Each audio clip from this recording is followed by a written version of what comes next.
on a gorgeous Sunday in Miami. It's Father's Day. And, of course, baseball celebrates not only Father's Day, but the Cardinals and the Marlins will play this 3-game series, and the Fish have a chance to win this series. Marlins got Game 1, Cardinals with some big offense capturing Game 2 last night. And all you dads out there, a happy Father's Day to you, Cardinal fans and Marlin fans here at Marlins Park. I'm the one, Rich Waltz, along with Tommy Hutton. Both of us played baseball growing up. Both of our fathers were instrumental in that. So Father's Day and baseball, pretty special. Absolutely, and a happy Father's Day to you. All right, thank you very much. And the Marlins, if they are going to win this ball game and win this series, they've got to figure out a way to cool down St. Louis bats. St. Louis bats, which erupted yesterday for big runs, big damage, and the guy leading the parade, Carlos Beltran. Well, they have a lot of bats, and they had a lot of guys we could choose from. But one of them, the veteran, 36-year-old Carlos Beltran, he's having some kind of year, a 14-game hitting streak right now. During that time, 6 home runs. He hit 2 home runs yesterday, one from the left side, one from the right side. Here's a guy who's been an all-star many times. He's won Gold Gloves. He's been a Rookie of the Year, and he's still a star. And as I mentioned, 36 years old, having a tremendous year. So as Miami tries to win this series, they send their ace out.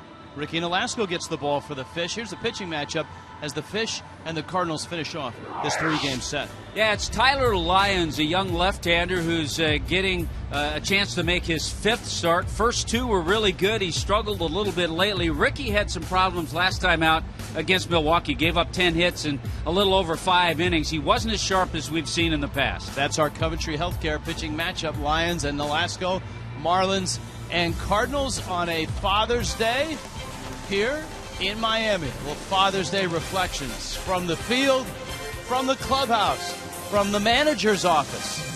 It's all coming up.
Ready to go on a Father's Day. We start things out in center field with 2 dads, Jeff Conine, Craig Minervini. Gents, All right, thank you very much, Rich. And again, a happy Father's Day to all out there on this special day around baseball for the Marlins and for all of us who love the game. It's so uniquely tied in, not just because of this day, but the whole year that you're with Dad and learning the game mostly from your dad, for most of us. Well, I mean, I was the same way. We go out in the backyard, and that's where you learn to play your first games of baseball, is catch with Dad in the backyard. Yeah. And that's where it all started. My dad goes back to the New York Giants. Way back in the 20s he started watching baseball. Let's hear from Mike Redmond on this special day. His kids here at the park.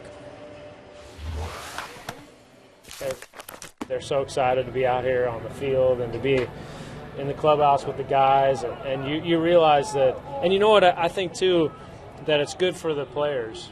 And I know when I was coming up as a player, it was always great to have little kids because it just kind of puts things into perspective. Because as the little kids, man, they don't care if you went 0 for 4 last night or 4 for 4. They just want to hang out and talk and admire the players. And my kids are like that. You know, they sit there and they watch the guys and they root for them and they cheer for them and they want them to do well and they love to just be around. And I guess as a father, that's pretty fun. Oh, that was fun. How'd you like to hit a home run on Father's Day with all the things that were surrounding you at the time, which included your dad battling prostate cancer? We're happy to say Jerry's doing well to this day, back in 2004. Well, I mean, if you're not talking about a game-tying or game-winning home run or a playoff home run or anything like that, it's probably one of the most memorable home runs that I've ever hit because, you know, my dad did have prostate cancer surgery and was, like you said, very successful and doing well now, but he got to go on the field with me this day and make a presentation because I was the point man for the home run challenge, and it was a very special day for both of us. It was on Father's Day, and this is the scorecard from that day in his house back home. I believe we talked to him during the game. It was really a neat moment there, and it raised money too. And baseball continues to do that. Absolutely, and we did some damage here yesterday with a lot of money being raised for that. $20,000 per homer today, and we're already over $2 million. And you can also add contributions. We'll give you the website as we move along here today. We've got baseball coming up, and the Marlins trying to grab a series against the Cardinals. Tough to do. We'll have Nolasco going for it next.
Brought to you by Toyota.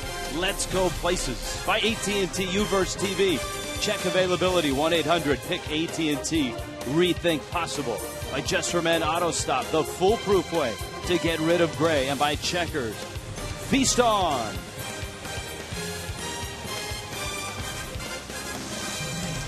Inside Marlins Park, roof closed, rolling windows shut, AC is on, and here come the Cardinals. Mike Matheny's bunch. Right now, an impressive 44-24. Matt Carpenter is at second base. John Jay, the Miami product, in center. Carlos Beltran in right field. Alan Craig is in left. David Freese at third base. Matt Adams at first.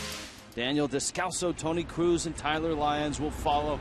Pinch a Penny brings you the first pitch, which is a Fastball from Nolasco that runs outside, and it's 1-0. Matt Carpenter, second baseman for the Cardinals. Carpenter, a left-handed bat, and he's been a nice addition, especially up in that leadoff spot. 2-0. I think we saw Rich in that outing that Ricky had his last time out against Milwaukee. Not the command, especially in the first inning. Brewers got a couple runs on 4 hits. So you'd look for Ricky to try to start this one off with some better command of the fastball and of that curveball and slider. Nolasco looking for win number 4. Carpenter, 27-year-old out of Prosper, Texas. Last year so versatile. He started at 5 different positions. He smacks it into right field, hits it well. Stanton is over, and he's there. And with his Father's Day blue sleeve on, he makes the catch. How about that? Yeah, and told me that we'd see Pop in Arizona. Very nice. Here's a look at the defense, brought to you by Cleveland Clinic with J.P. Ruggiano. Justin Ruggiano starting today in center field. Giancarlo, the right fielder. Ed Lucas, he is versatile. He can play third and first. No, he's not at third. Polanco's at third base. Lucas is at first. Echeverria and Dietrich up the middle. All right, here is John Jay. You'll remember we saw Jay's father earlier this series with a group of kids out at the ballpark. Jay, a terrific player at Miami, Columbus High School product. He has made a couple of terrific catches in center field. And to show you his versatility, in this 3-game series, he's hit 7th, he's hit 1st, and he's hitting 2nd today. He's not hitting as well as he did last year when he hit .305 and had a .373 on base percentage, and that's why the Cardinals have moved him out of that number 1 spot on a regular basis. That's why Carpenter's emergence has been so important to them. And Jay gets jammed, and he shoots it out to Echeverria, who's there to make the catch. And so Nolasco has a couple of quick outs, and that brings up trouble in Carlos Beltran. You know, it's amazing how even a hard out like the Carpenter line drive can get you going in the right direction, because Ricky came back and made a good pitch to get Jay. All right, here is Beltran, who's had a huge series and a great 2 weeks. He's on a 14-game hit streak. A couple of home runs and a triple in the series. And Beltran takes up. Beltran's been in a good place, but not quite the right place over the last 3 years. He's been with the Giants, but he missed the World Championship year. He has been with the Cardinals, but he missed the World Championship year with them. But of course, he's one of the great postseason performers in his career. He lifts this one into left. Pierre is there, and he squeezes it. Nolasco goes 1-2-3 through the Cards in the first. We're underway and scoreless in Miami.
as the Fish and the Cardinals have split the first two of this 3-game series.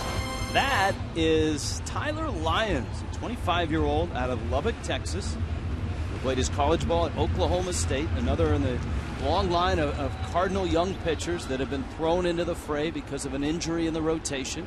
And here he is facing the Marlins, making his 5th major league start. He misses up high with a fastball to Juan Pierre, who's riding an 11-game hit streak. Ed Lucas, Giancarlo Stanton will follow in the bottom of the first, and Pierre bangs one into center field.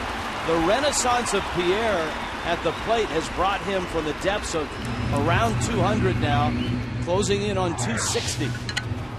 And he's at the top of the lineup. Ed Lucas is right behind him. Lucas with a nice night last night, a couple of hits. Stanton, a big series with a home run as well. Ruggiano's first start of the series. Derek Dietrich slotted in the 5 spot. Adeni Echeverria is at short. Placido Polanco getting a start at third base. Jeff Mathis will do the catching, and Nolasco hits 9th. And here is Lucas with speed at first in Pierre, and a lefty on the mound who goes to first. Pierre dances back. And Rich, didn't take too long for Juan Pierre to extend that hitting streak now to 12 games. And hitting right around 400 during the 12-game streak now. Lucas continues a nice pace with a couple of hits last night. His average well over 300. Still looking for his first big league home run is Ed Lucas. If you haven't seen a guy's move, Juan Pierre, I'm sure, except maybe on video, has not seen Tyler Lyons, so he's going to try to get a big lead, one-way lead, just knowing that on a movement he's going to go back to first. He wants to see that good move. He's seen a couple of them. That's, with a left-hander, that's you're doing it for yourself, but you're also doing it for the 24 other guys sitting in the dugout. And you're also at times going to help your hitter out, because if Lyons start thinking too much about Juan Pierre, he'll lay a cookie in there for Lucas. Pierre still dancing, and the fastball misses in to Lucas. And we have seen Lucas, ever since he's gotten here, try and show that he has an idea when he's at the plate in situations. Amen. That's where I was going. Yeah, so you know what he's thinking about right here. He's thinking about that hole on the right side. That's one of the things that Mike Redmond said from day one about Lucas. I mean, a guy that had not played in the big leagues at all, played 10 years in the minor leagues. Redmond said, this is a guy that has a plan and knows what he's doing up there. Which is amazing, because there are guys that have played in the big leagues 4 or 5 years that maybe don't have a plan or don't have the same approach. Lucas pops this one up, though. Back behind second. Daniel Descalso's out. John Jay comes in, and he calls Descalso off and makes the catch. So an out here in the first. Cleveland Clinic brings you the Cardinals defense. Well, you have Alan Craig moving around. He's in left field today. John Jay, Beltran filling out the outfield.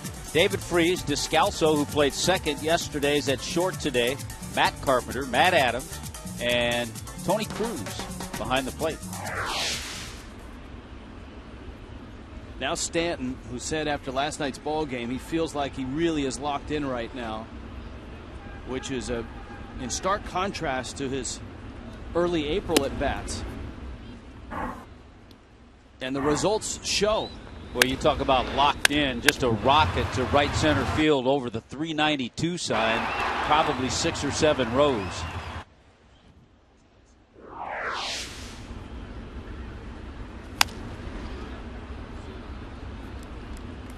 Stanton said that he is swinging at good pitches. He's not swinging at bad pitches. He's not missing pitches that he gets to hit. And remember, that was such a struggle, Tommy, through the first 3-4 weeks of the season for him, is trying to figure out, are guys pitching around me? Are guys pitching to me? Yeah, the first 12 games of the season, Stanton was hitting 163 with no home runs.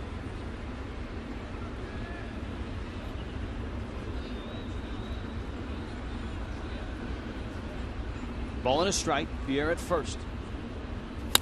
Stanton liner, left field, deep. Craig back, and it's off the wall, base of the wall. Stanton around first, headed to second. Pierre will stop.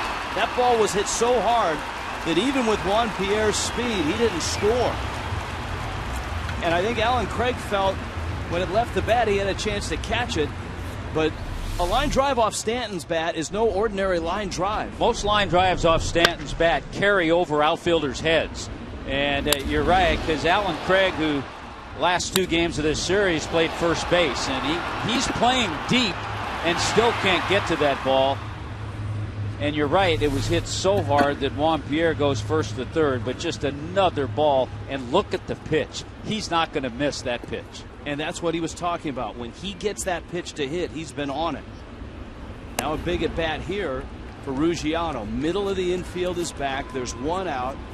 Tony Cruz out to talk to Lyons. Cruz getting his first start of this series. And Lyons, who had 2 real nice starts right out of the chute when he got to the big leagues, but his last couple of starts, he's given up 4 runs in each of those starts. So Ruggiano in a run-producing spot early in the ball game. And he drives it into right center field. That ball is going to fall for a base hit. Great jump by Stanton, who's already around third, and he's going to score. Terrific read by Giancarlo, and Ruggiano drives in 2. Yeah, you're right about Ruggiano. It's been a while since he started. He's kept his head up. He's kept working. And an opportunity today in the lineup, hitting cleanup, and takes a little fastball that ran away into right center. A great swing. Super job, and you couldn't have said it more perfectly about the jump that Stanton had. Look, he's right on the tail of Juan Pierre because he knew where Jay was. He knew that Jay wasn't going to get to that ball. Ruggiano produces. Dietrich.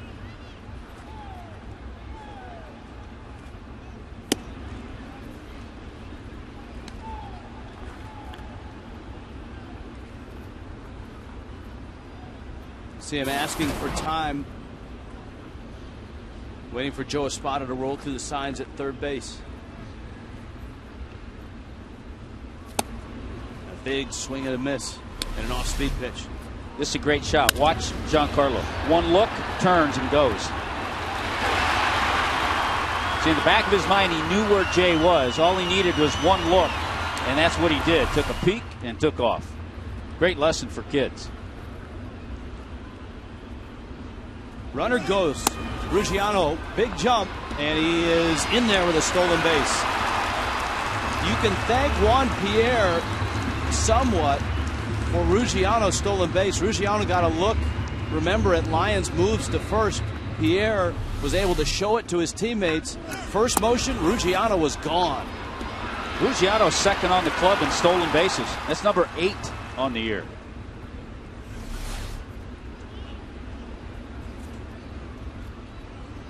So now Dietrich with a chance to drive in a run. Ruggiano dancing, and the throw goes into center, but Ruggiano can't advance as he tumbled back into second. The ball skidding off the glove of Descalso. This has been an uneven start so far for Tyler Lyons. Marlins have 3 hits. He's 1 and 2 on Dietrich.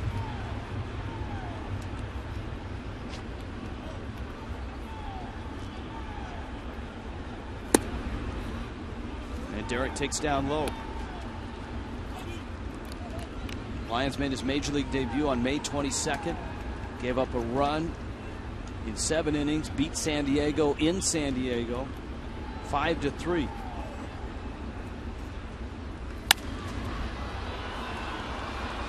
That one in the seats. Let's scout this 6'2", 200-pounder.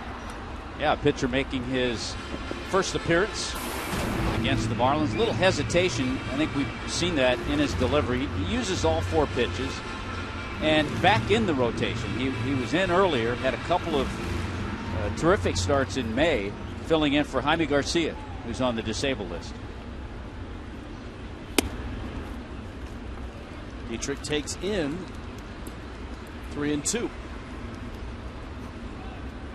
Derek 1 for 8 in this series. Echeverria's on deck. Miami despite the loss yesterday, the Marlins had a big first inning right alongside the Cardinals. You guys must have been exhausted after an inning. Yeah, it was both teams batted around. The Marlins scored 4 times, got 4 hits. I was watching the score on my iPad, and I couldn't believe it. Rob Brantley had a big hit in the first inning, driving in a couple. Brantley drove in 3 in the game. Dietrich swings and misses. And Lyons gets an important strikeout for him.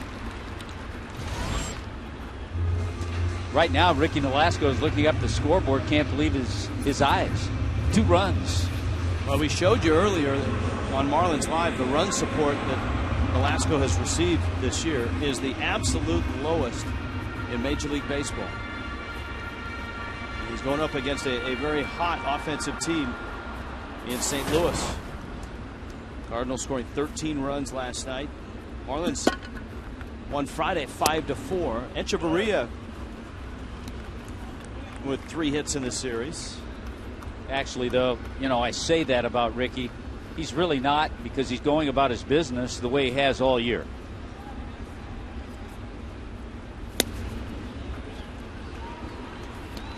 Good combination of pitches. Lyons just dropped an easy curveball, mid-70s, and then went up a little bit out of the zone with a 91-mile-an-hour fastball.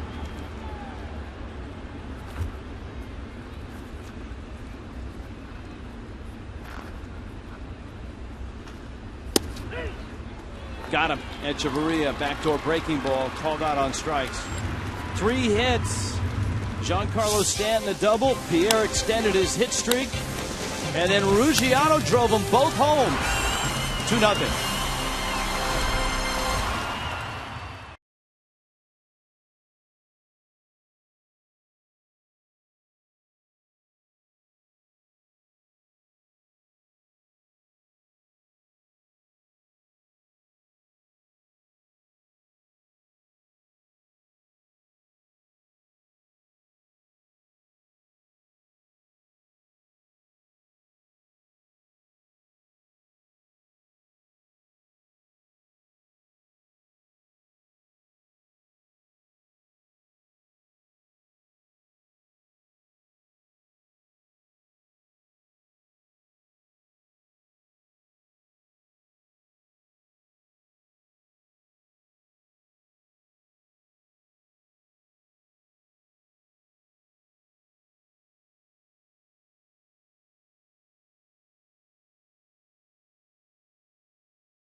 Challenge game. And today, each home run is worth $20,000. After 5 days, 116 home runs, and a terrific week of home runs. It started when we met with Michael Milken in New York. You can make a pledge. Go to homerunchallenge.org.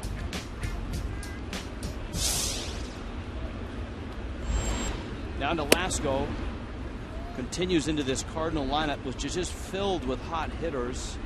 He was able to get Beltran, who's riding a 14-game hit streak. Here's Alan Craig, who's hit in 17 of 18 and has driven in 51 runs in the middle of this Cardinal offense.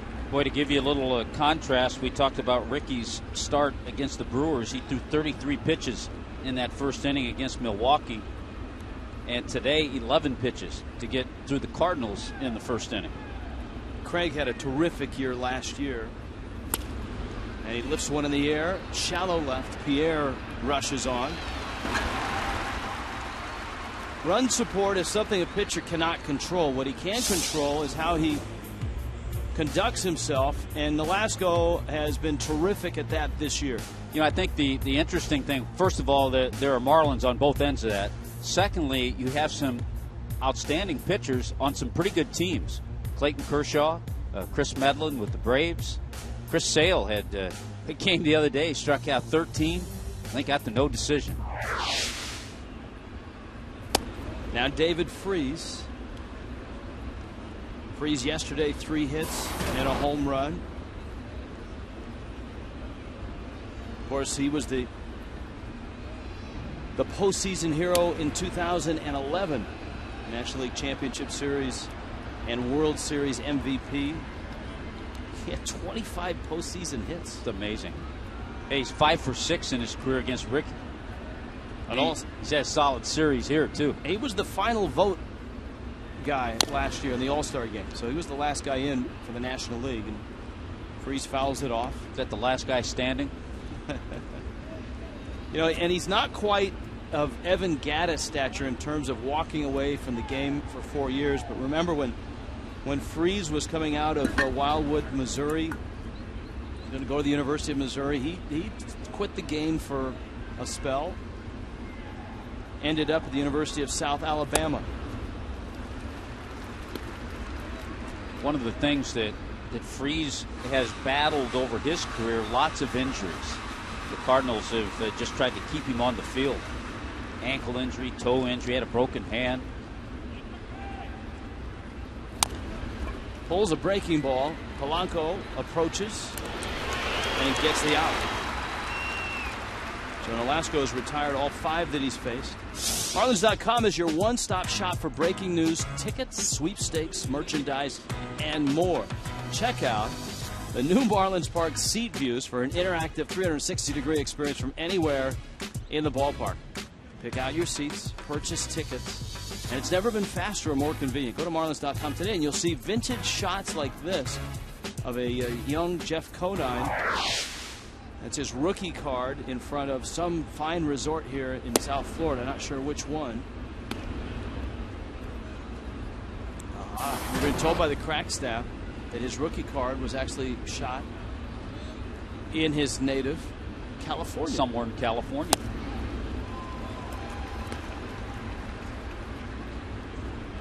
There's a vintage Jeff Conine hat.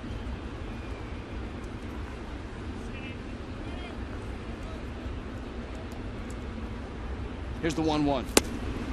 And Nolasco gets a strike on big Matt Adams. And he is big. 6'3", 260.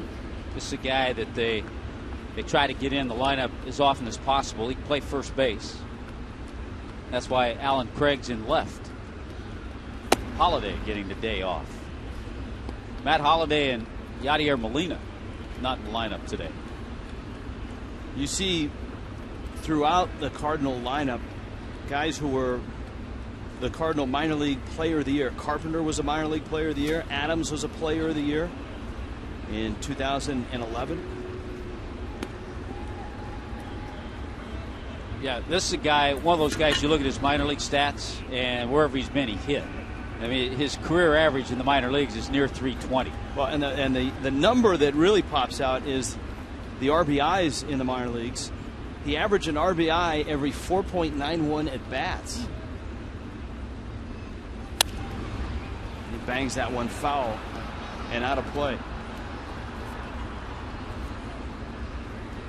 Right now, the Cardinals sitting on top of the National League Central, a 3.5 game lead over Cincinnati. It's a really good division because Pittsburgh is 4 back. Pittsburgh's 40-28, and they're in 3rd place right now.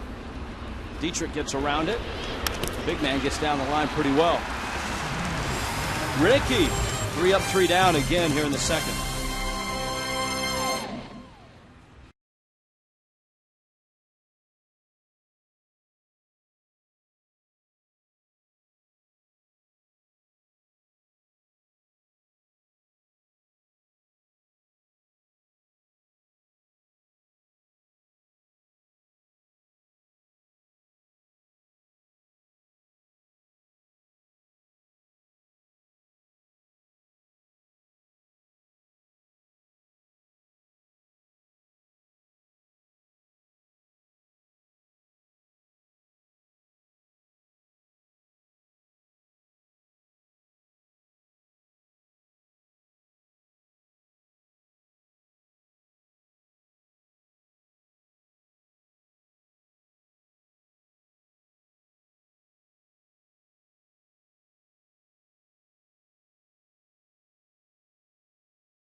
high definition, and it's brought to you by H.H. Gregg.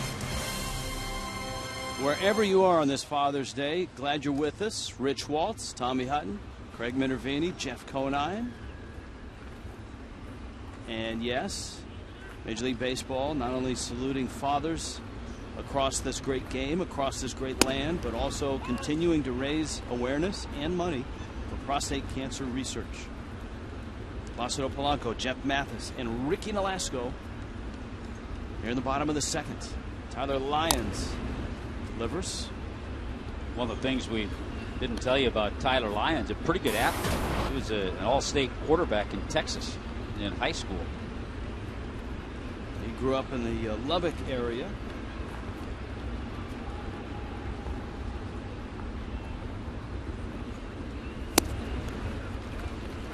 And all of a sudden, he has struck out 3 in a row. That's after Miami got the 2 runs on the Ruggiano 2-run single.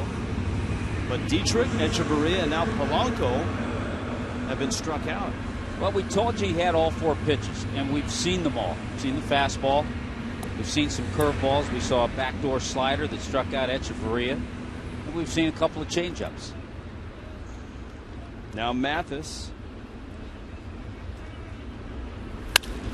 Jeff, it's a sharp ground ball to second. That's Carpenter out there.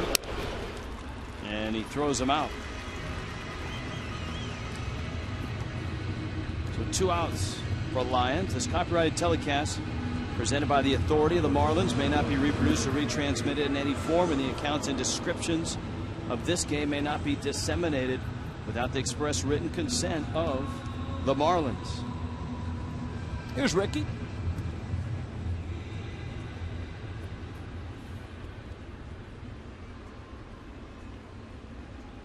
Ricky, no doubt, looking forward to a West Coast trip. Traditionally pitches well on the West Coast, and of course it looks like it'll set up for him that he'll be pitching in a great venue too. San Francisco. Ricky loves pitching in San Francisco. He grew up as a kid going to Dodger games with his brother David. I believe they were at Kevin Gross's no-hitter at Dodger Stadium. And so probably beating the Giants and pitching well against the Giants a little extra special to Nolasco. Lyons has turned it on. He has struck out 4 and just 7 pitches that inning.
Está disponible por SAP.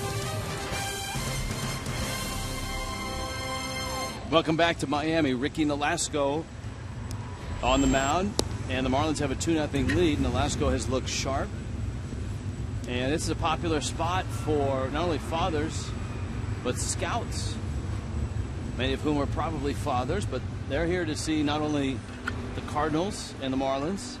But in particular, there's attention focused on Ricky Nolasco. Yeah, we were talking about Ricky and his success at AT&T Park in San Francisco. Ricky in San Francisco in 4 starts is 4-0 with an 0.87 ERA. And I think for any team right now that is under 500, obviously the Marlins are well under 500. If you look at Toronto in the American League, the White Sox, the Angels, Houston, over the National League, the Mets. Probably some people kicking the tires on Cliff Lee right now in Philadelphia as well. Daniel Descalso is red hot right now. The pride of UC Davis lines one into right field. Descalso had 3 hits yesterday, a couple of doubles, and he rockets one into right field. Well, he's such a versatile player, too. He played second base yesterday. He's at short in this one. He can play third.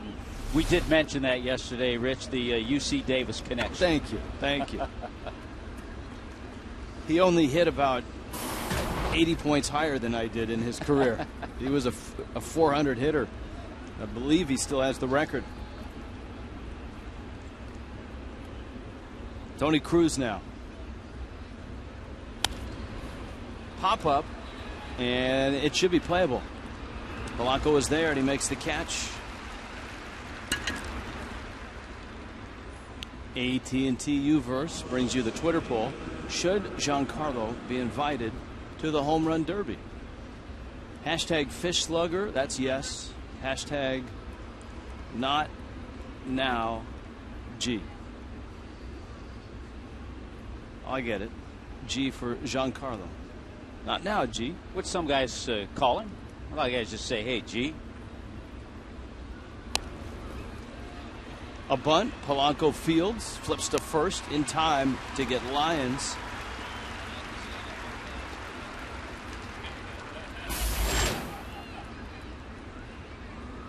That'll bring Carpenter up. That pushes Descalso into scoring position. We talked about Lyons and his athletic ability. You could see that in him dropping down a nice bunt and then getting up the line. So Polanco had to do everything just right to get the out at first.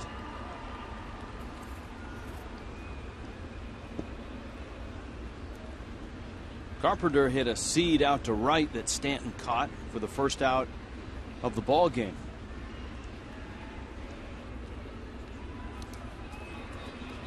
Mathis keeps it in front, but the bounce was so high that it allowed Descalso to get to third base. That's a wild pitch. Yeah, sometimes you can do everything possible, and Mathis does. He slides over, but you just don't know how the spin is going to be. Catchers will tell you that breaking balls, curveballs, and sliders are tougher to block because when the ball's spinning and then it hits the dirt, you're not sure what direction it's going to go. A little different than a fastball that's low. Carpenter, like a lot of the Cardinals, so good with runners in scoring position. .354 this year.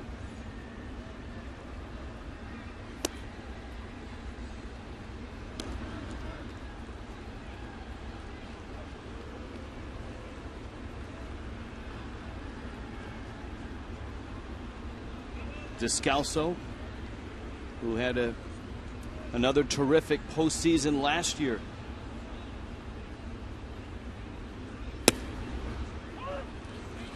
Carpenter takes a strike. Historically, look at what the Cardinals have done since 1974. Obviously, that's going back a ways. But they've hit .342. And look how far the next two teams are. Look at the gap. Yeah, .342 this year. In this series, Rich, 10 for 23 with runners in scoring position. And with 2 outs, their numbers hold up at .338. So this is a historic season with runners in scoring position. I think we had an appearance by the Blake Street Bombers on that list.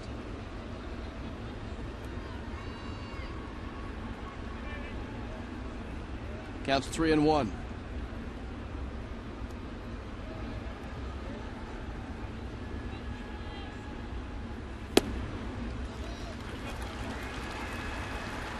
And so trotting down to first is Carpenter.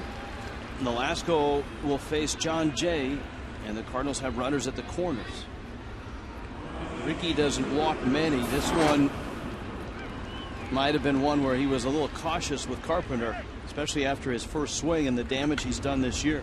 You know, we've talked a little bit about the fact that Tuesday night in Arizona, Nathan Eovaldi is going to make his debut. He's had a number of rehab starts. His last one, a pretty good one. Henderson Alvarez pitched Friday for Jupiter.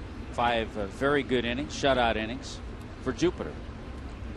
Here's Jay now in the 2 spot in today's ball game, and he takes outside. Miami jumping on the youngster Tyler Lyons for a couple of runs in the bottom of the first. And here in the third, Nolasco running into some trouble. Daniel Descalso with yet another hit. He's at third. Matt Carpenter's at first. And a 1-0 coming to the Miami native, John Jay. Missed with the changeup. So far, what's happened in this inning, you haven't seen Ricky snap off a good sharp curveball. He's rolled a couple of them up there.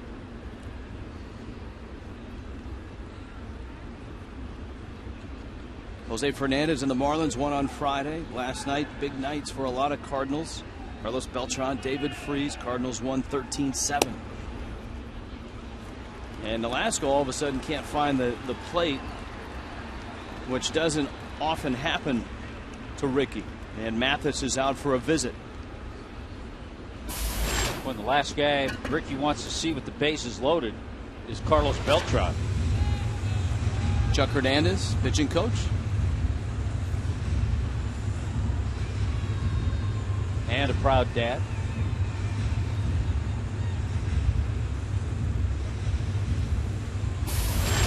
Been fun for Mike Redmond. His family's here in South Florida now, so he's had a chance to see his sons every day out at the ballpark.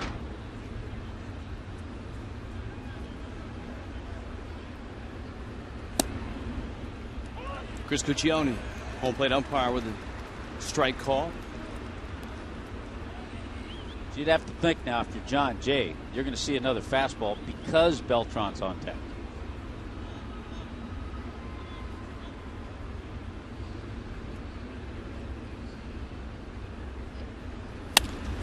He sprays it into left field for a base hit, and St. Louis is on the board. Descalso scores. Not only did he get another fastball, he got one out over the plate. And when you're a hitter and it's 3-1, well, this is something you're looking for. It's out over the plate, it's up, and Jay just has a nice swing on that pitch.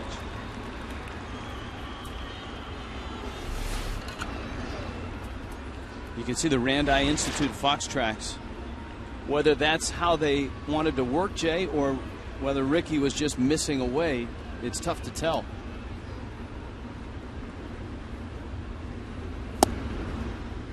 There's a sharp breaking ball, and this is as dangerous a hitter right now in the major leagues with runners in scoring position.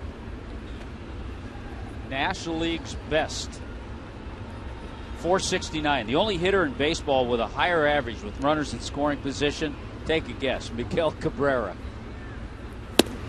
Miggy's at 493.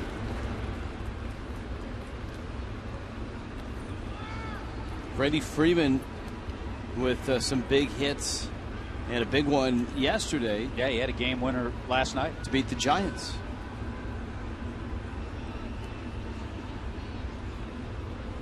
Bright spot in that game for Freddie Gonzalez was that he got a couple of home runs from an Upton, and it wasn't Justin. B.J. Upton went deep twice.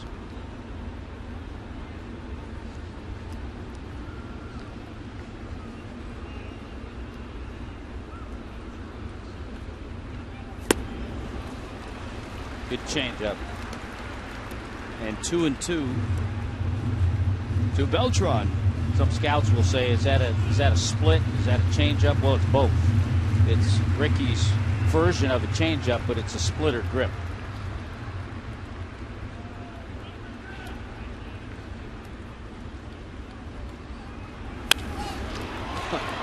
Well, you hang one or leave one out over the plate, and Beltran will punish it. He was a little early on that, but he's not missing many right now. Neither is this fan. Got the glove, reached over, made a great catch. See, and he protected the family, too. That's the important part.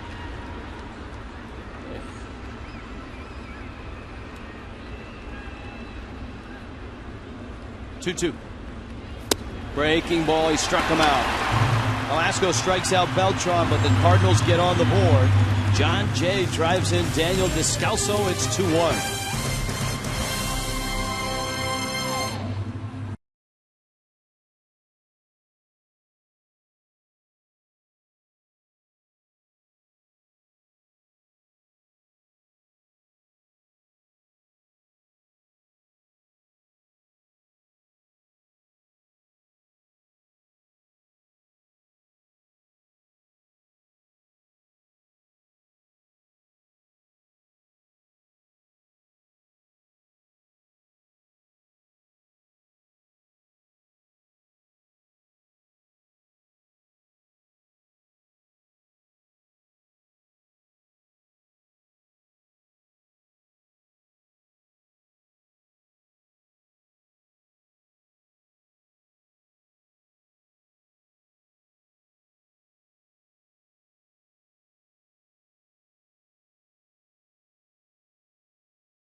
I think he put the first ball in my hand when I was young, and just a great feeling for him to see his son, play in the big leagues. It's pretty cool after all those times in the backyard, playing catch and doing that. And now I have a little one, I have a little son, man, and it's awesome just to watch him grow up and do the things he's doing. So Father's Day is always a special day, especially among baseball, because it's kind of father-son game.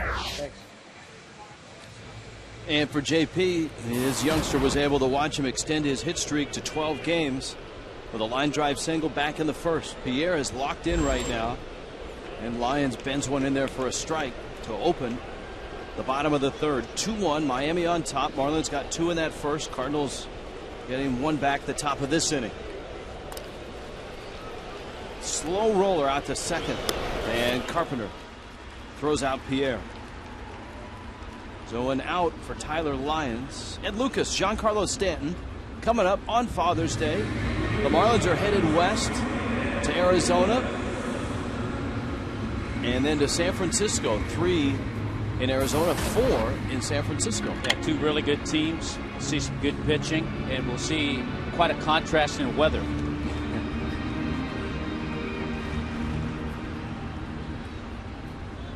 Here's Lucas now. And he swings and misses. It was chilly in the Bay Area last night. Yeah, we'll get chilly weather. I think we'll get about 112 in Scottsdale and Phoenix. That's what the iPhone said this morning when I was scrolling through the weather. Liner to right. Beltran, who was such an accomplished center fielder, now in right field as his career has progressed. Well, 3 Gold Gloves on his shelf. 7 All-Star games and a Rookie of the Year for Carlos Beltran. Here's what the weather team has cooked up. There we go. 109. Call me a liar, a couple of degrees. And San Francisco, 59 degrees will be the low on Thursday. AT&T Park right on the bay. Now Stanton, who certainly didn't miss the fastball he got, he powdered it off the base of the wall and left. Just a searing line drive over the head of Alan Craig, who was playing deep to begin with. That was the amazing thing about and he is now too. The Stanton line drive. Craig was so deep, his initial move was to his left and in a bit, and then all of a sudden realized that that ball wasn't going to stop anytime soon. My first thought when I look at the Cardinal outfield, they're playing no doubles defense. They're playing that deep. And even with that, Craig couldn't get to that. 102.8, the speed off the bat. The great FM station. It is. Well, Stanton has the 3 hardest hit balls off the bat this year. And, of course, as you know, if you're a Marlin fan and you follow Stanton, his home run against Jamie Moyer last year, HitTrackerOnline.com recorded it as the fastest, the highest speed off the bat of any ball ever recorded, 122 miles per hour.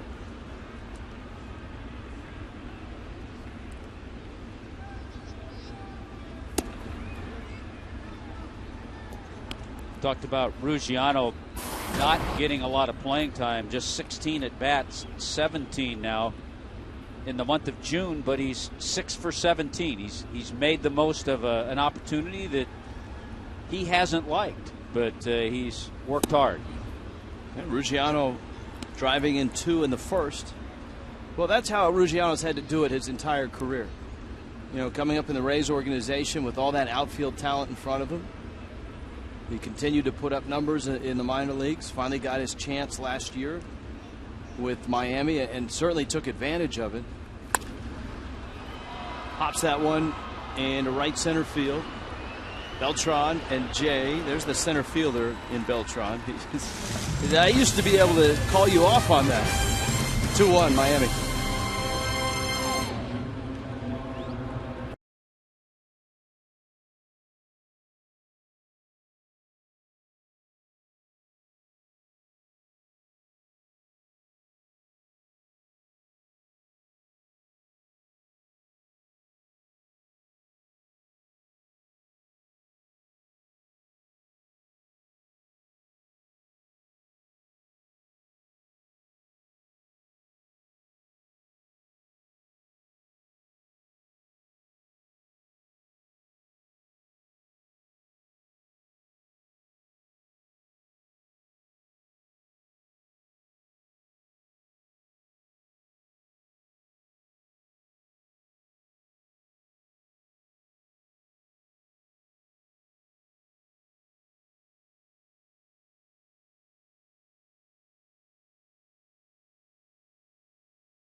In Marlins Park on Father's Day here in mid-June. Ricky Nolasco facing a very good St. Louis ball club. The Cardinals are 20 games over right now.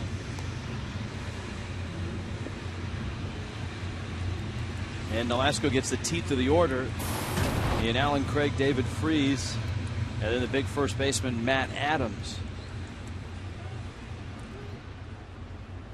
Craig, who may not be the biggest name of the Cardinals right now, is the biggest bat for the Cardinals. Guccione calling that a strike on the outside corner. I'll tell you, if you talk to the broadcasters, some of the writers that follow the Cardinals, nationally everybody knows about Beltran, Holiday, and all those guys, Yadier Molina.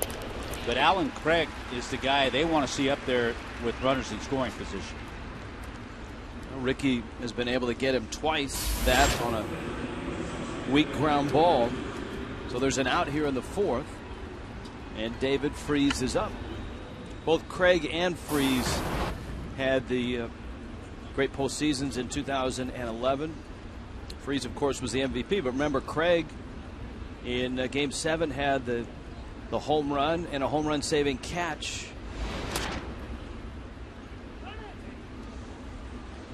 Even the umpires are in on the blue for prostate cancer research and Father's Day.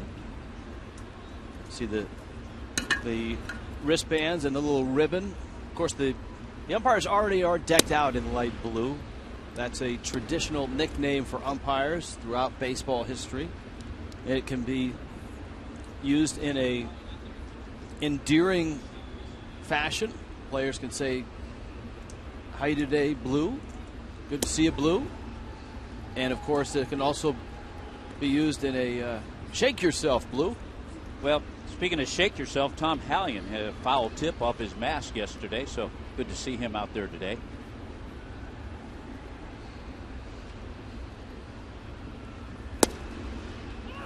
Tom Hallion, he of the great strike three call, as if he is full starting a lawnmower. He always has great flexibility in his lower back. It's that Major League Baseball umpires Pilates and yoga program that they instituted. Line shot. Polanco grabs it. David Freese hits it right on the button for out number 2. Sometimes you need a little luck. Guy hits the ball hard, but Polanco was right there.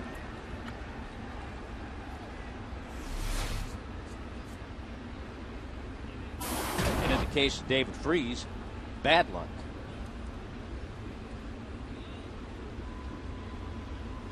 Now Adams again. Cardinals had a game the other day.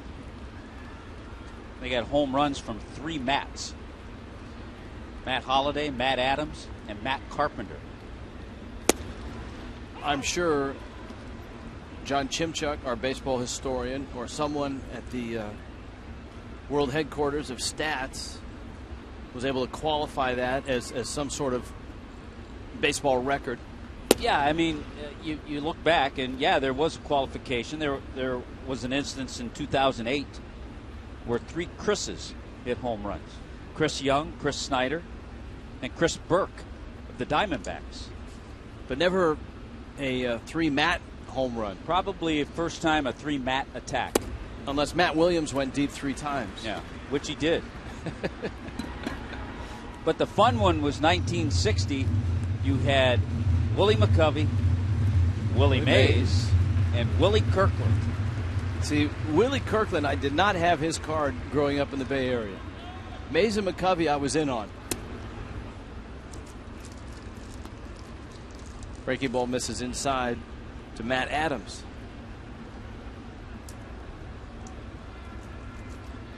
Rich, do you still have those cards? Is the big question. No. No, I was not a real collector. I would get them and then toss them. Or flip them. Yeah. The big ones for me were the Raisin Brand 3D NFL cards that would last about 6 months before you'd toss those too. I'll have to bring mine in someday. I still have a pretty good collection from the early 70s. You know, the other thing that was popular at that time, 7-Eleven had the Slurpee cups with baseball players on there. And I can remember, for some reason, I ended up with like a dozen Dusty Bakers. I used to love the old Topps cards with the cardboard piece of bubble gum. Yeah, shattered into 6 pieces if you dropped it. Ricky Nolasco, a terrific 1, 2, 3, 4th.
Visit your Honda dealer for great lease and finance deals on fuel-efficient Hondas.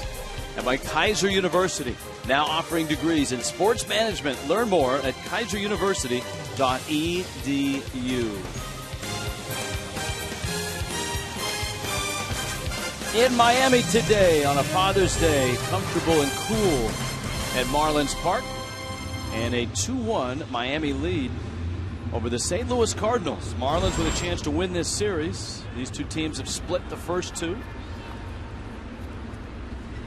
Tyler Lyons, the rookie lefty, has had some good moments and some not so good moments just in the 3 innings that he's pitched here today. Derek Dietrich, Adeiny Echeverria, and Placido Polanco.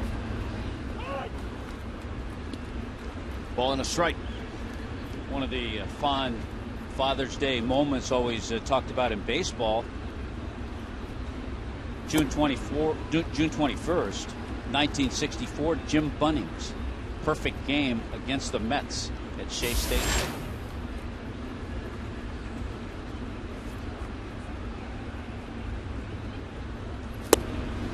A swing and a miss. As I remember it, Ken Griffey Jr. always seemed to have big Father's Day. And he was a teammate, obviously, with his father briefly. But he always seemed to hit a home run on Father's Day with his dad in the stands. I believe Bunning's family was in the stands for that game as well. Echeverria now. We talked about this up and down start here by Lyons. The down part was the start when the Marlins came roaring out with 3 hits and 2 runs. Since then, this 25-year-old lefty has punched out 5, walked just 1, and has not given up a hit. And he's been feeding some ground balls to guys like Carpenter and Descalso. One of the things that stands out to me, Rich, about this Cardinal rotation and bullpen, because there are some guys coming out of the bullpen as well. They all work fast. They don't take much time. No walking around pondering a pitch. They get the sign and go to work.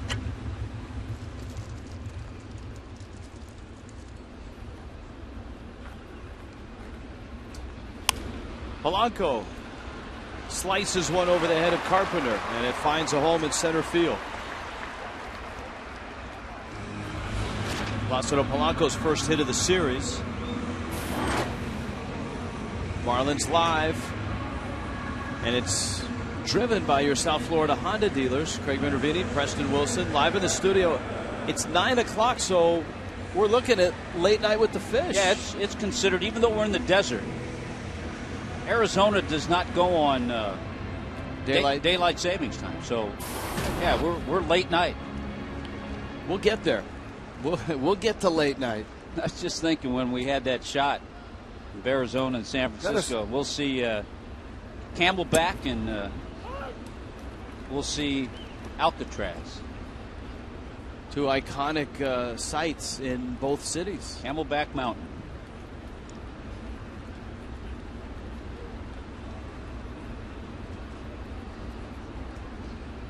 Mathis. Lyons catches the inside corner. That's 0-2.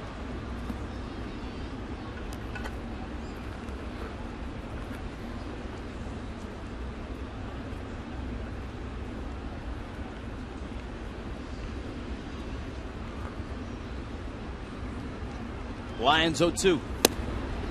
Man, that just missed. It's funny how they come up with some great numbers, and for Tyler Lyons, he became the first major league pitcher in history to go 7 or more innings in his first 2 starts, allowing 1 run or less, 4 hits or less, and 1 walk or less.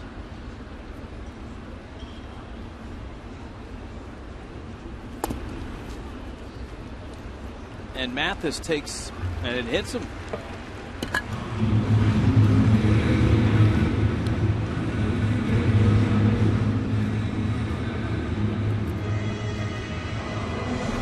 Let's watch this again. It just got his foot. Yeah, you saw the change of direction. Watch the change of direction. Right off his toe. And so it brings Nolasco to the plate. Now Ricky will run into a ball every now and then. Certainly he's in a spot he can really help himself out. With Polanco at second, Mathis at first.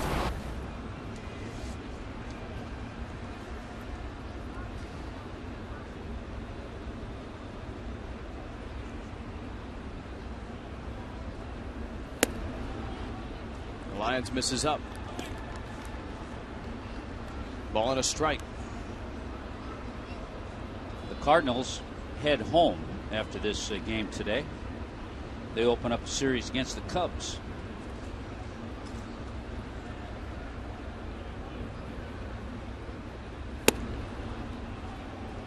The count runs to 2-1.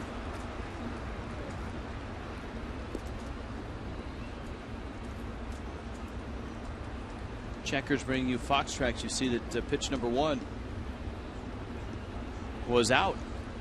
And that's up. And Lions having trouble throwing strikes. And Nolasco happy to just keep the bat on his shoulder.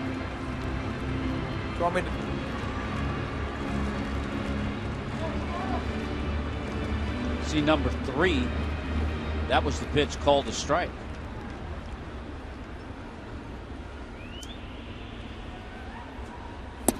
And that's in, and Nolasco walks, and Lions completely lost the plate after getting a strike.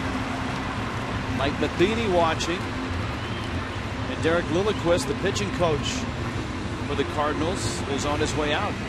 I got a question for you, Rich. I was thinking about this, and we have a little time with Lilliquist going out there. There was a lot made of, I think, at the beginning of the season with the Astros going to the American League, and now every day an interleague game. There's a lot made of that, but I find myself not really paying much attention to it anymore. I just happen to look at the matchups. Oh, there's the interleague game. Washington and Cleveland. I'll tell you the other thing it's done. Obviously, it took Houston out of the Central, but to me, it's made what St. Louis, Cincinnati, and Pittsburgh have done even more impressive, because they're not playing Houston like they used to play. You know, they used to get, 17, 18 games against Houston. And those 3 teams all with 40 or more wins.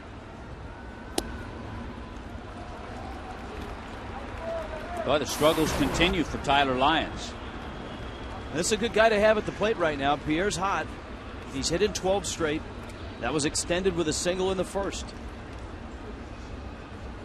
I don't know if he is, but I would like to see Juan Pierre take a pitch.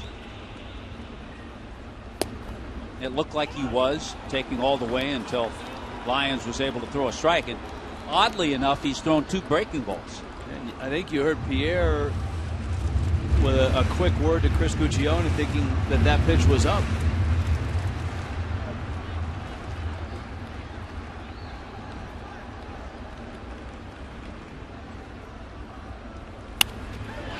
Liner into right field. That's a base hit. Polanco will score.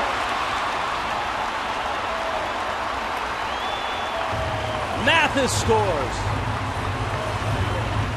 2 runs across. And the importance of the walk to Nolasco grows larger. And a happy Father's Day to Juan Pierre. That's a great at bat. He knew that there was a struggling pitcher out there with control. He was patient, and on a 1-1 pitch, gets his second hit of the game. But a big one because it drives in 2. And the lead now 4-1.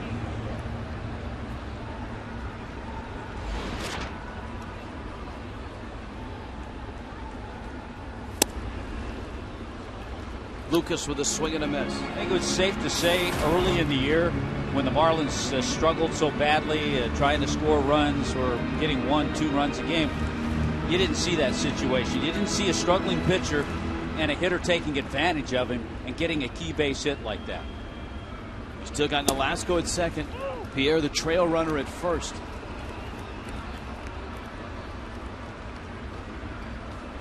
Well, hits with runners in scoring position. Hits with 2 outs. Multiple runners on base. Not many 2-out rallies. All of those things were oddities in April and May. Lucas is 0 for 2. Yeah. It's popped out, flied out.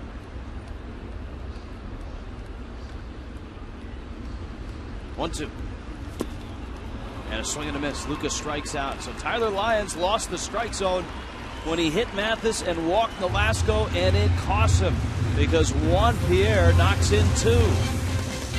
4-1. Marlins back after this injury prevention message from the Cleveland Clinic, Florida.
Juan Pierre is now hitting 400 during this 12-game hit streak, but hit streaks are nothing new for Juan Pierre, who broke in to the major leagues in the year 2000.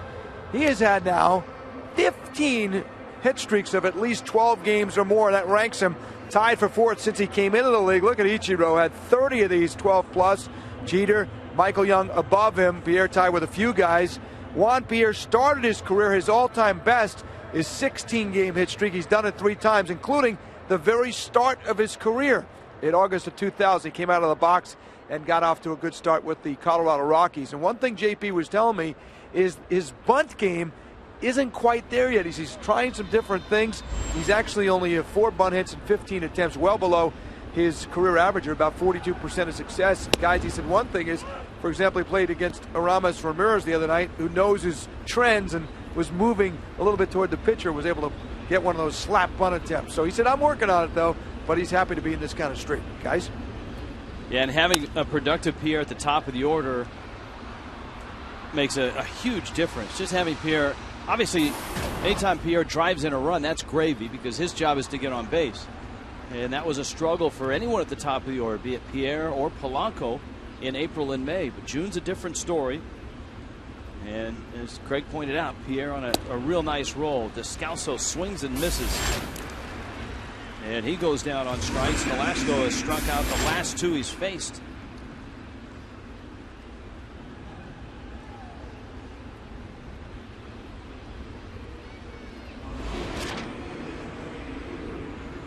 Tony Cruz now.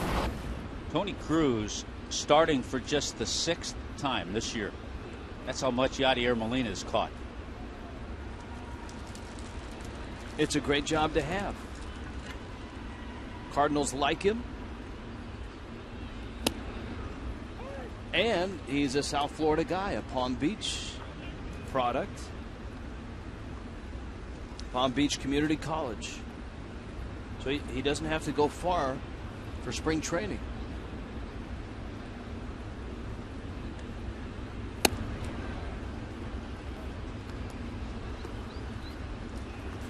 Ball and a strike to Cruz.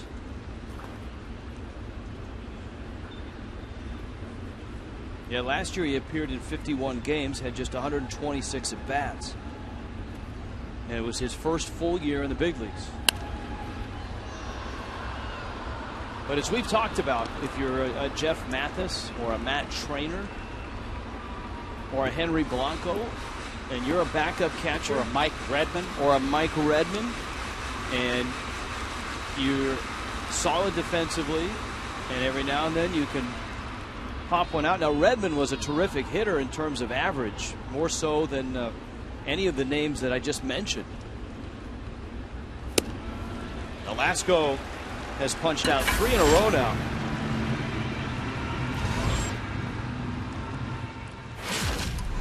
All right, let's go flashback.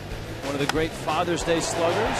I told you, Tommy. Hey, there's Senior in the stands. Yeah.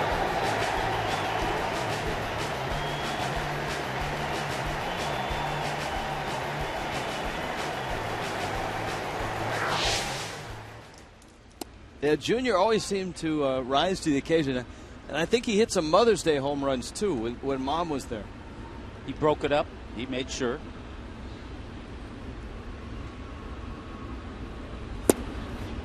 Lyons is up right now. Tyler Lyons, a sacrifice bunt in the third. Miami a 4-1 lead. Just about midway through on a Ricky Nolasco start. That's still one of the most amazing things to me when Junior and Senior were in center field and left field at the same time. I believe they homered in the same game. They did. They went back to back. Yeah.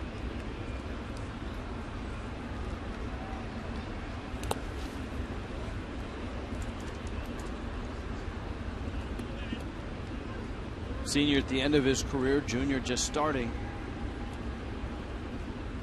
At the time, I believe they were wearing the Trident uniforms of the Seattle Mariners. Junior was 19, probably at the time.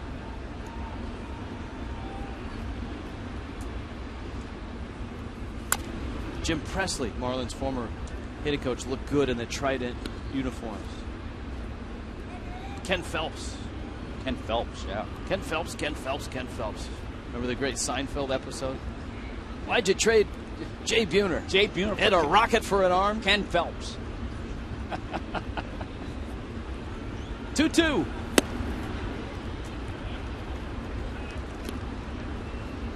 Counts full, 3-2.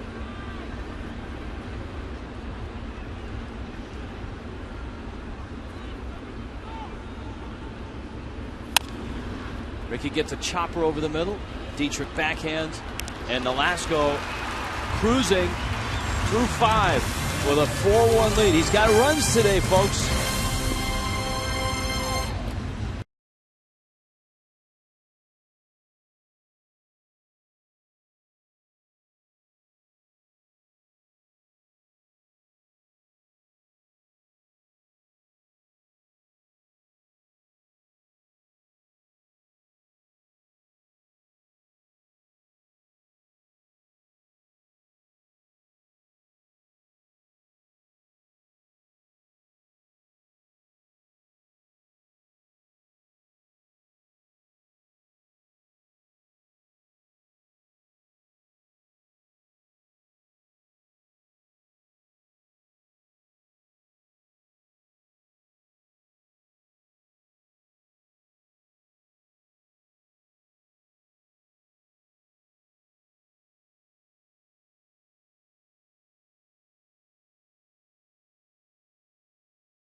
Marlins on top. That's the Biltmore Pool in Coral Gables. Wow.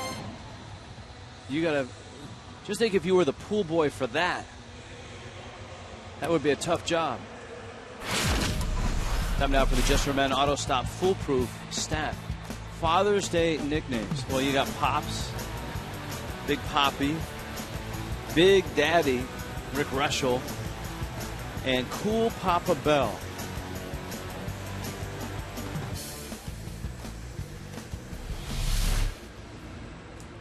Giancarlo. Stanton stands in against Tyler Lyons, a fastball for a strike. Stanton laced a double off the base of the wall in the first. Lyons walked him in the third. It's a ground ball, pulls it. Yeah, I got him reaching for a changeup. And Descalso throws him out.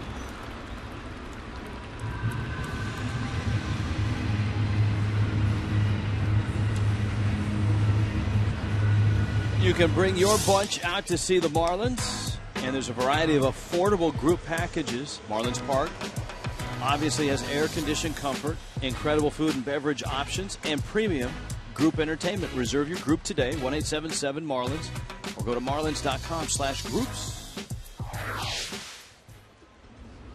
Ruggiano trying to bunt, drops it down. Lyons has it, off-balance throw, and he throws it away. Ruggiano a left turn. He's in real trouble because it was backed up. Now he takes a U-turn, and he gets back. Well, he got into no man's land. Wow, Carpenter had backed up. Ruggiano made the turn, and once he did that, he was fair game. But a little bit of creativity got him back to first safely. That's a bunt base hit. It's a great effort by Tyler Lyons, but not a high percentage play. There's the turn. Once you make that turn, you are up for grabs. But he's able to put the brakes on, get back to the bag. Good footwork, good instincts, and a good route to first base around the legs.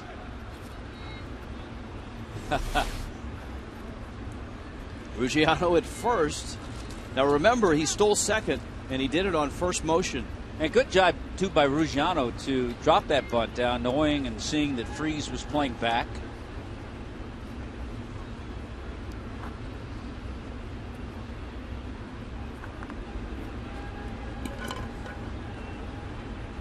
You know, it's been a struggle. We've talked about it. Marcell Ozuna, in his last 5 games, 1 for 20. So Ozuna has cut into the playing time of Ruggiano. So Marcell will sit.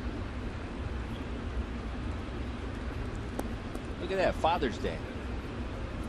But I think what this does, it gives the opportunity, number one, for Ruggiano to try to get back in there. And it'll allow Mike Redmond, when he wants to sit Giancarlo, which he'll do, he's going to have to do, that now he can have Ozuna in right field and Ruggiano in center.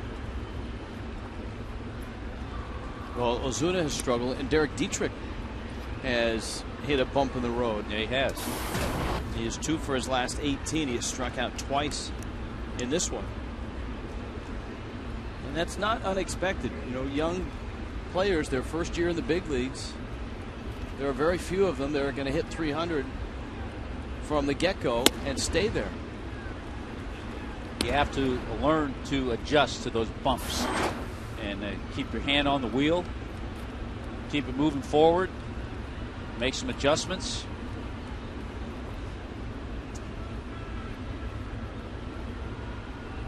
Ruggiano has a healthy lead. He's running.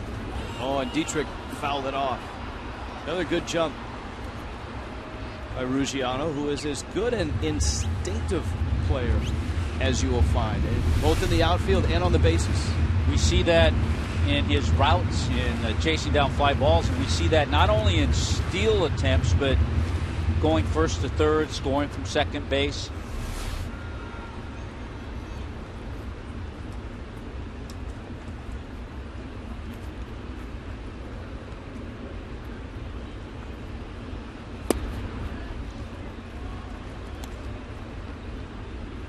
Two and two.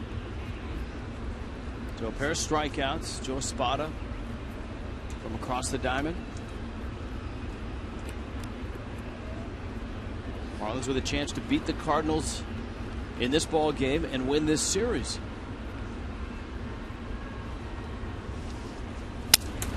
Broken bat pop up. And Ruggiano gets back in front of Matt Adams, who makes the catch.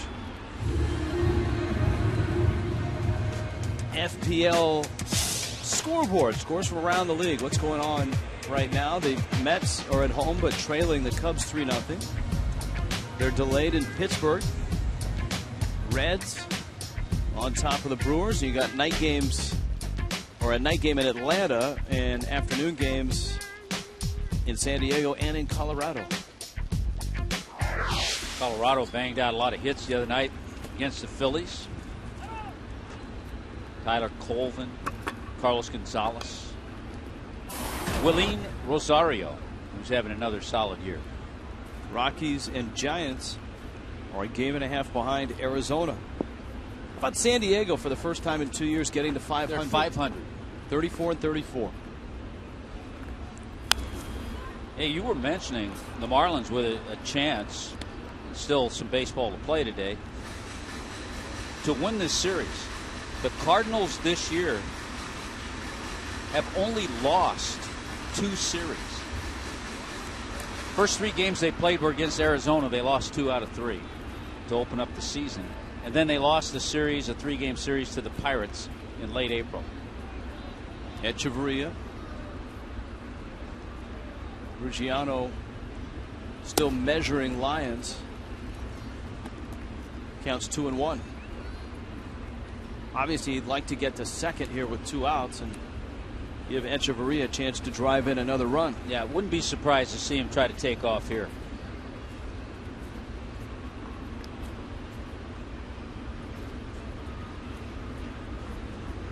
He's running, and wouldn't you know, Echeverria fouls it off.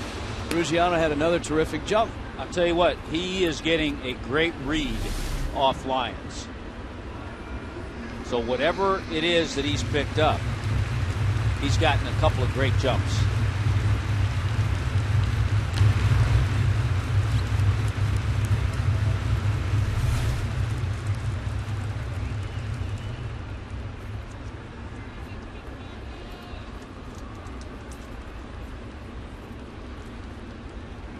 Running again. Echeverria drives that ball into left center field, and it's going to fall for a base hit. Ruggiano racing for third. He'll stop there. And Miami set up at the corners, 2 outs. Echeverria's first hit of the game and his 4th of the series. And now Polanco, who's 1 for 2, is coming up. There's that jump again. This ball just finds the right spot. 4 for 11 in this series. All of a sudden, we're seeing consistent ABs from Adeiny Echeverria.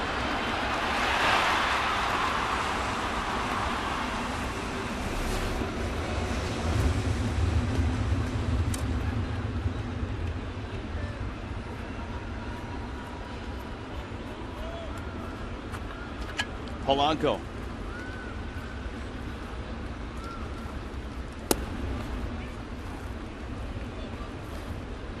Placido Polanco, a 19th round draft pick back in 1994 of the St. Louis Cardinals out of Miami-Dade Community College. 6 years with the Cardinals. This is his 16th year in the big leagues.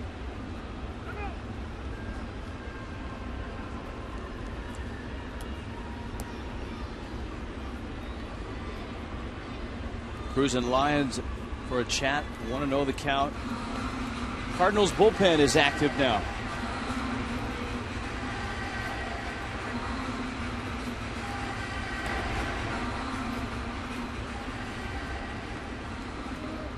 Joe Kelly.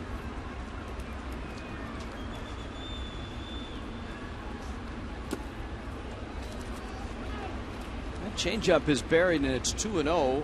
It puts Polanco in a good hitter's count. Miami's had some big hits with runners in scoring position. Ruggiano's 2-run single. Pierre's 2-out 2-run single in the 4th. Yeah, that was a nice 2-out rally in the 4th inning.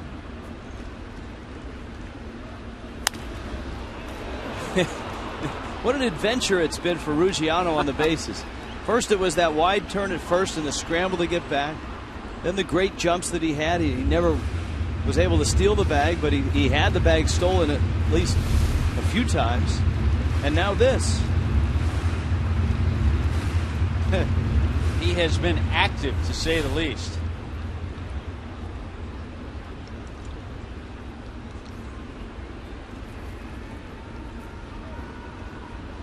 Echeverria runs, and it's lined into right center field. That's a base hit. Ruggiano scores. Echeverria around third, coming home. Put a little pressure on him. I love to see that. And the Marlins have 2 more and a 6-1 lead.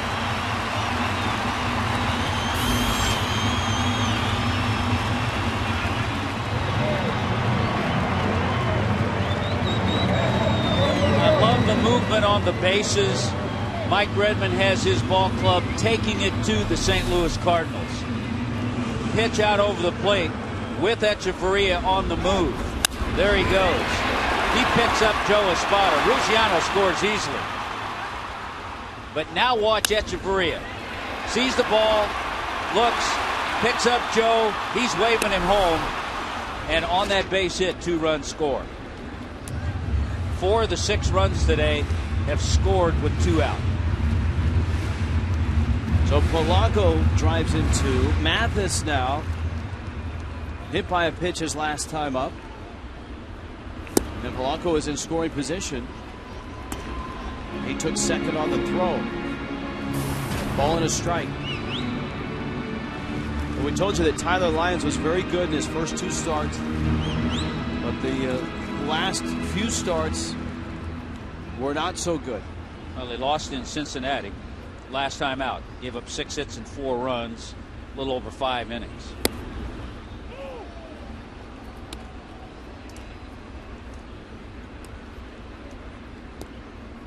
And right now, Miami is overwhelming him with not real big home runs. They do have just 1 extra base hit, but a lot of key base hits. They're doing what the Cardinals have done all year, hit well with runners in scoring position. Hey, they're overwhelming Ricky Nolasco with the run support as well.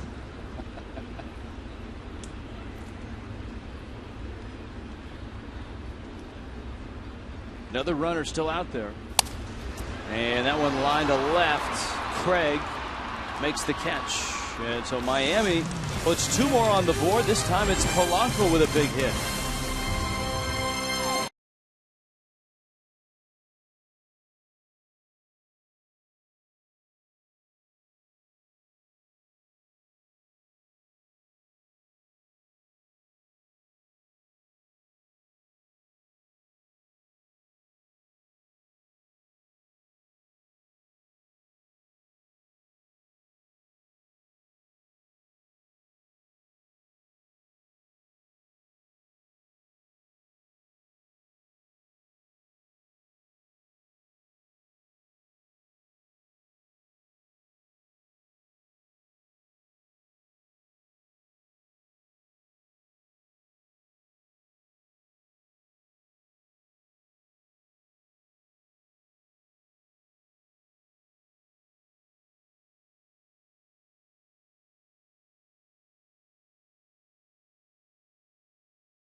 Come on.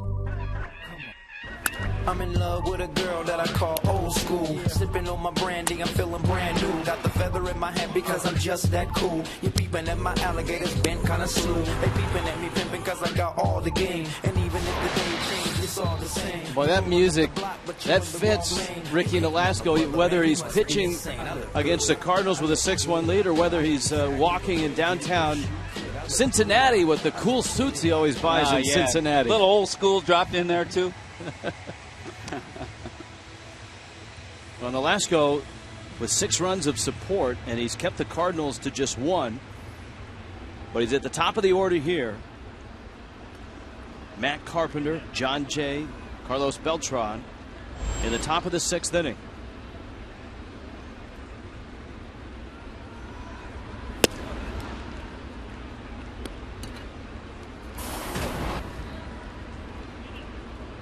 Ricky has struck out 4. He's walked 1. He's given up just 2 hits. Left center hit pretty well. Pierre runs it down. Nice to have a left fielder with a little center fielder speed. You can experience Marlins baseball in luxury. Give your group the true VIP treatment. Legends, Fiesta Suites offer the suite experience on a single game basis and feature all-inclusive food and beverage menus, premium seats, big screen TVs, personal service, and a perfect view of the game. 1-877-MARLINS or go to marlins.com. Here's John Jay. RBI single for Jay was back in the 3rd. He knocked in Daniel Descalso, and that's been it for the Cardinals. The heart of the order for the Cardinals: Beltran, Craig, Freese, Adams are combined 0 for 8.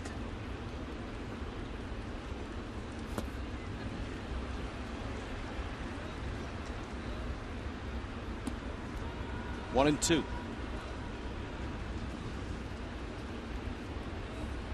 A little more consistency with the off-speed stuff as the game's gone on for Ricky.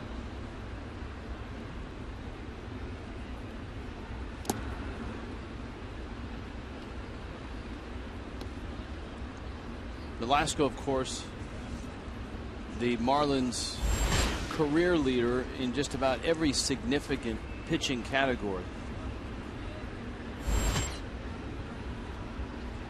Wins, games started, innings pitched, strikeouts, rosin bags used.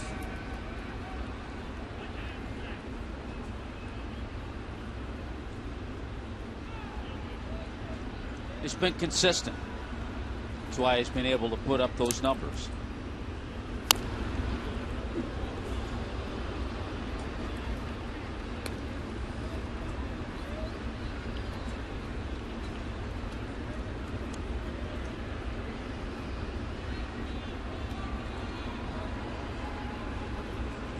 Three-two pitch coming to the center fielder of the Cardinals, John Jay. That one gets by Lucas, who retreats, gets it, and in time to get the out. A bang-bang play. You saw the reaction of the first base coach, Chris Maloney. Maloney. Chris Maloney over there. Good. We've seen Ed Lucas do this a couple of times. That's bang-bang. Could have gone the other way. But the thing about Lucas, we don't see him panic out there. We saw him bobble, but he still was able to get the ball and make a strong throw to Ricky.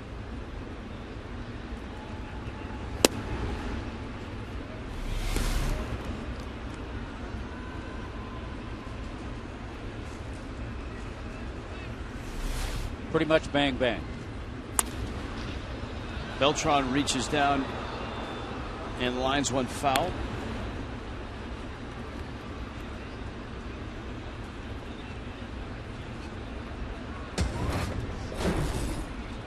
Cold hard fact brought to you by Frost Brewed Coors Light. Beltran yesterday, 2 homers, triple.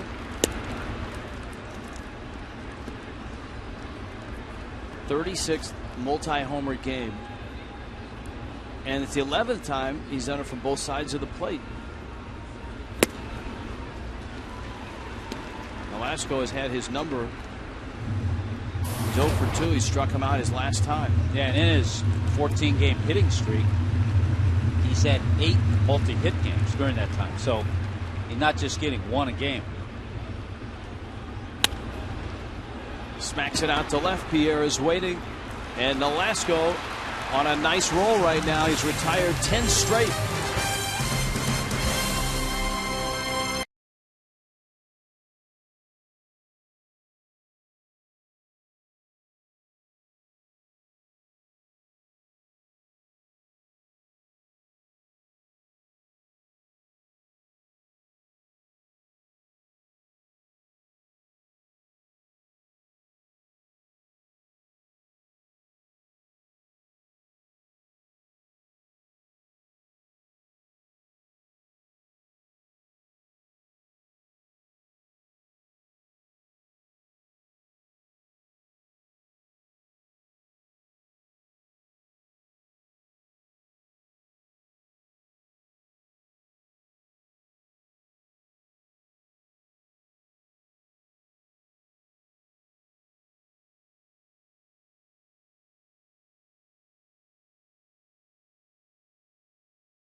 The works. I got my first home run bat going up to him. I think he's going to get that tomorrow, so that should be special. And yeah, I just love having him there. And you know, he definitely helped me along the way, and I'm very happy to have him in my life.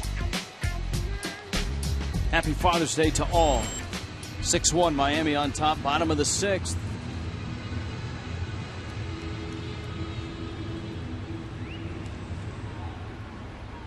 It's been a nice day for Ricky Nolasco, and he leads it off. Tyler Lyons still out there. Lyons has thrown 84 pitches.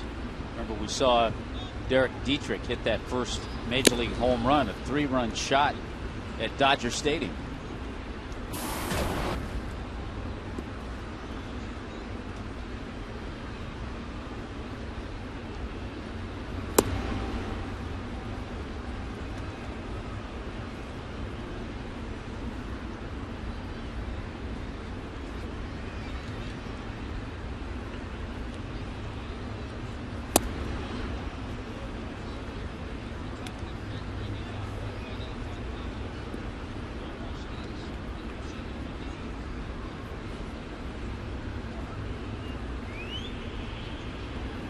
Scary moment, obviously, in St. Pete with Alex Cobb getting hit by the line drive. He's tweeted a note that says, "I want to say thank you to the All-Star trainer Ron Porterfield and the doctors at Bayfront Hospital.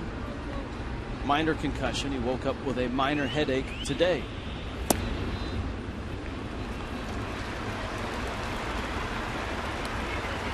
That is what got Lyons in trouble back in the 4th inning, was walking Nolasco. That set up Juan Pierre's 2-out, 2-run single. Ricky walks, and here is Pierre. And he's walked 3 batters, and twice he's walked Ricky Nolasco. I'm sure Mike Matheny trying to squeeze one more inning out of Lyons.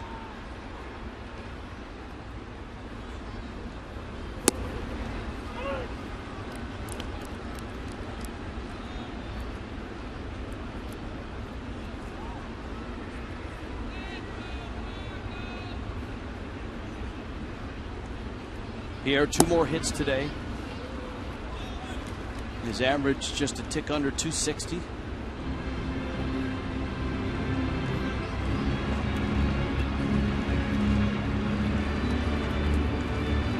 The hit streak at 12.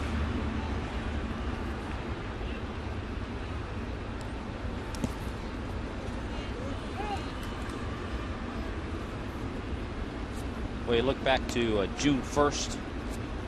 Montpierre was hitting .223.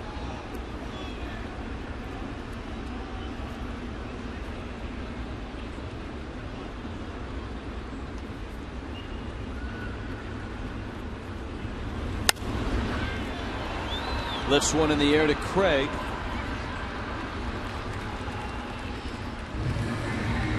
So one out here in the 6th. Get ready for Fox Sports 1, America's new 24-hour sports network. Fox Sports 1 will be your home for great live sports, all the news and highlights you want, and shows and specials that only Fox could bring you. Fox Sports 1 coming August 17th.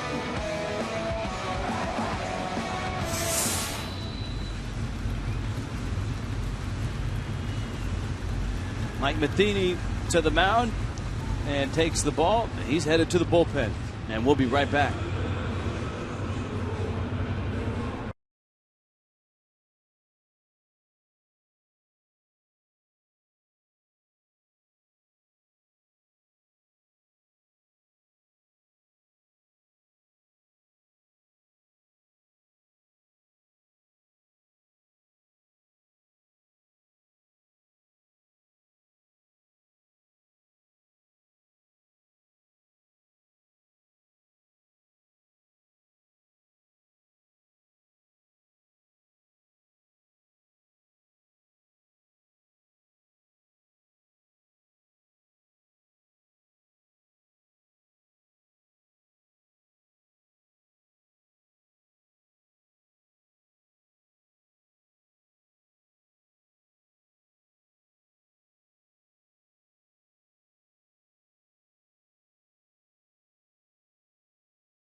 Father's Day with all the kids in town, hoping to bring home a win.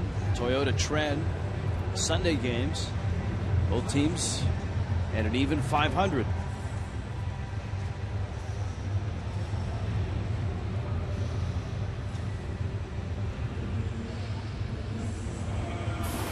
Well, here's Joe Kelly now out of the St. Louis bullpen.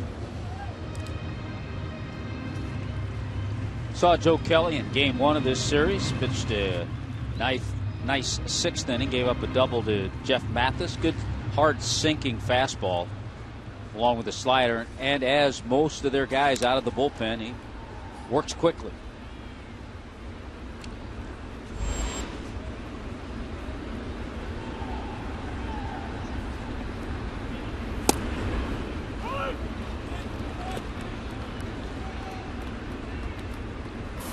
Lucas a couple hits in last night's ball game.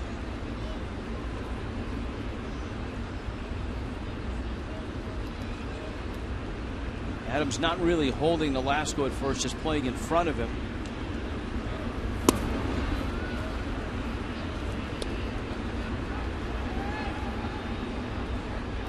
A ball and a strike. Off to Arizona after the ball game and into the middle of the National League West with the division leader, the Diamondbacks, and a guy that's been a terrific story, Patrick Corbin, the lefty. The Marlins see Corbin, who is 9-0 with a 2.28 ERA. Jacob Turner gets the start for the Marlins, and Turner's been outstanding. His ERA 1.80. And it was in Arizona last August that Jacob Turner made his Marlins debut. pitching against the Diamondbacks. So let's see. For pitchers, if they're on the bases in Arizona, no jacket required. In San Francisco, yes. Still, in hot weather conditions, I've seen pitchers go to the jacket. Yeah, it's surprising. You're right. I have too. There was one player a few years ago, a position player, who asked the question, if a pitcher can wear a jacket on the bases, how come I can't? A bouncer to third, freeze, high throw, and Nolasco is out at second. So the Cardinals just get the one out. You can vote for the Major League All-Star Game in New York. Go to Marlins.com. Vote the maximum 25 times and you get 4 free Marlin tickets just for voting. And one random grand prize winner will receive a 22-person luxury suite for a Marlins game. Go to Marlins.com. Vote for your favorite Marlin. You can vote online through the 4th of July.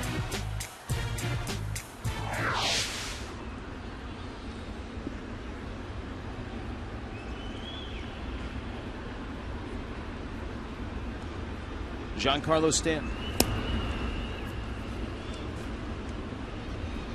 Allowed double in the first. Stanton has 6 hits in this series.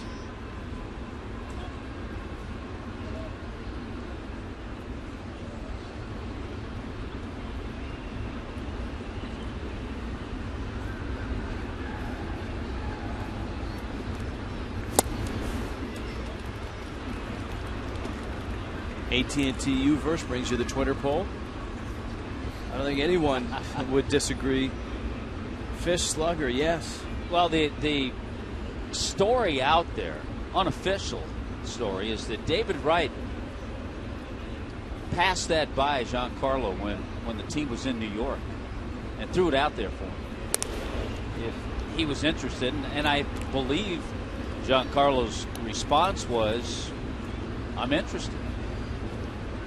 But I truly do think a lot of it depends on, as much as we all want to see him, his health, his hamstring, if everything's healthy, if he needs to do more, or if they say, you know what, doing nothing during the break would be the best thing. So a lot of it depends on that.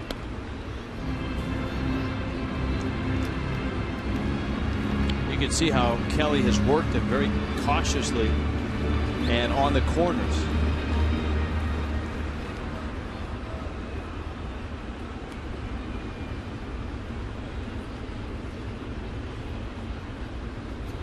One, two.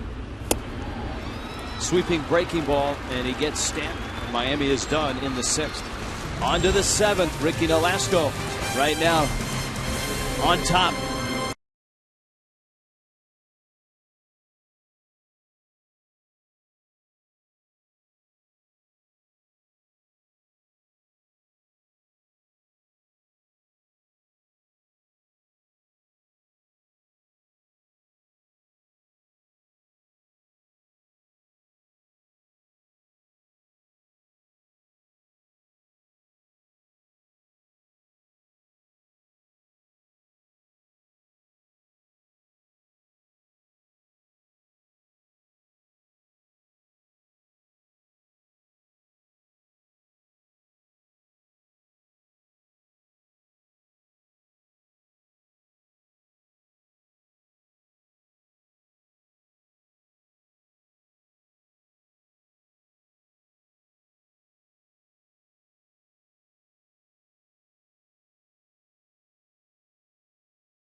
is 9-0. The Fish open against him.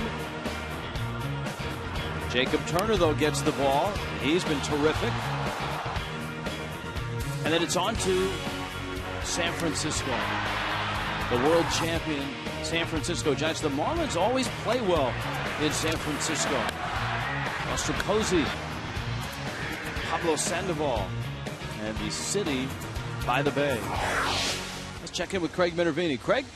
Rich, thank you very much. Catchers have a unique impact on the game of baseball, and it's not just when they're playing in the major leagues, because many of these guys, like the two guys piloting the teams today, have moved on to skipper major league clubs. No other position has turned out more in the recent years than the catching position. Mike Redmond, of course, 13 years in the major leagues. Mike Matheny for the Cardinals, 13 years in the major leagues. 8 catchers are major league managers of the 30 teams today. 8, almost 33%.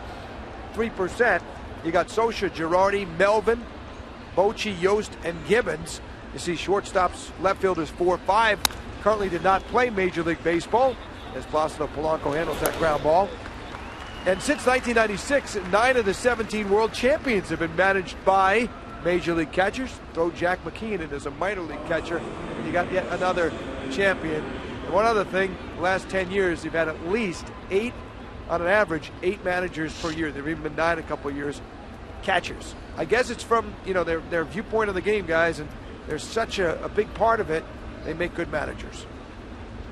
Yeah, and even in that last category, those that did not play in Major League Baseball, a lot of those guys are catchers as well. That one skips under Ruggiano's glove, frees around first, and he's going to end up at second base. Yeah, Freddie Gonzalez, a long-time minor league catcher. I think it all goes back to one of the terms for catchers. You called them the field general. Because they have a good look at everything, and they run a game. They're good. A lot of times catchers who are managers are really good with their pitching staff. And there have been a few. Dave Duncan would be the main one that comes to mind. There have been a few catchers that have gone on to be pitching coaches. Matt Adams now, and Nolasco misses away. That's a hit and an error. A rare error on Ruggiano out in center field.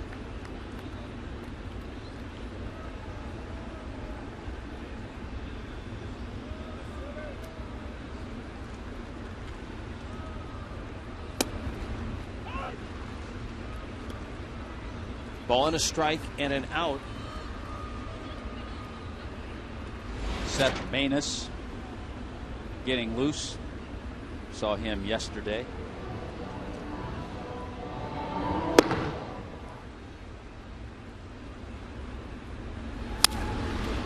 That one is hit a ton to right. It's deep. Stanton is back at the wall, and he makes the catch. A leaping catch. Giancarlo Stanton measured it.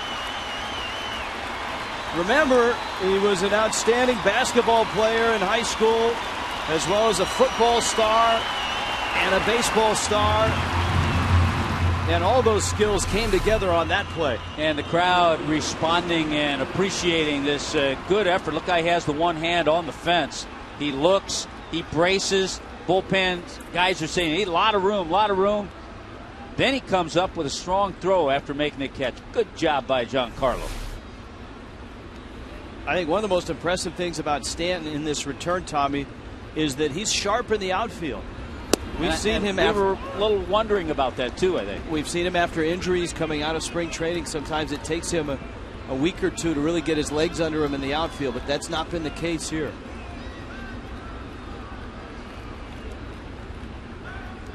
Descalso is singled and struck out.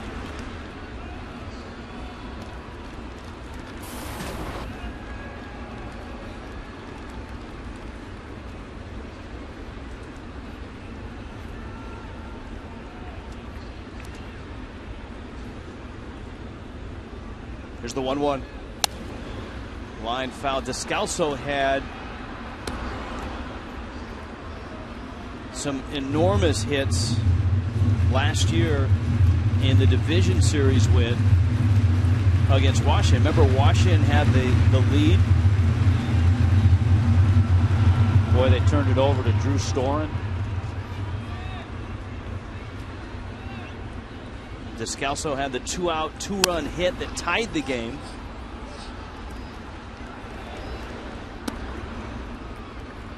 Yesterday I was talking with Mike Morse about that game and the reverberations that he thinks it, and many people feel it's kind of had on the Nationals. That Descalso had a couple of home runs in that division series.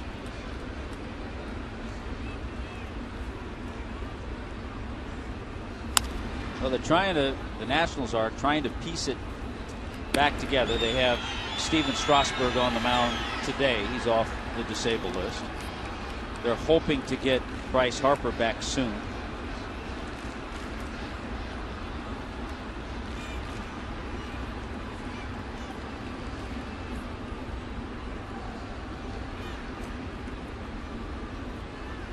One and two to Descalso.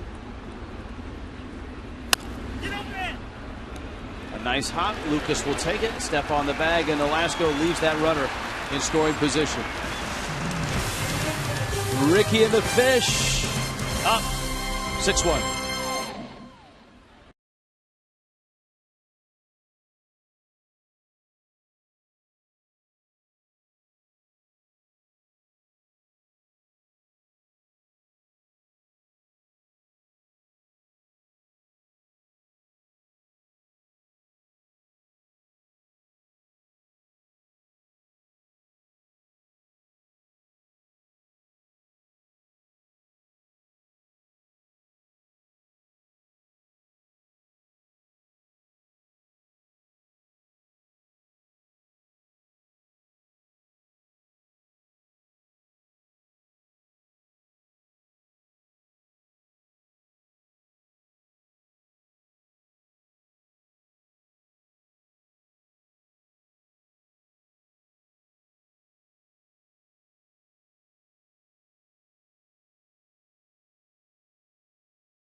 Time now for the 7th inning stretch. Stretch a line, catch a Marlin in the Florida Keys and Key West.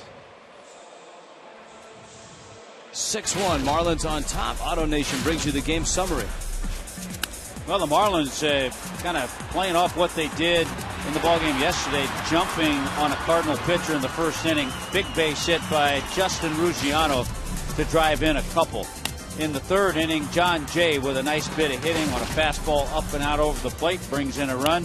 Juan Pierre, 2 RBIs on a swing, a pitch that was in on him. He turned on it to pick up the 2 ribbies in the 5th inning.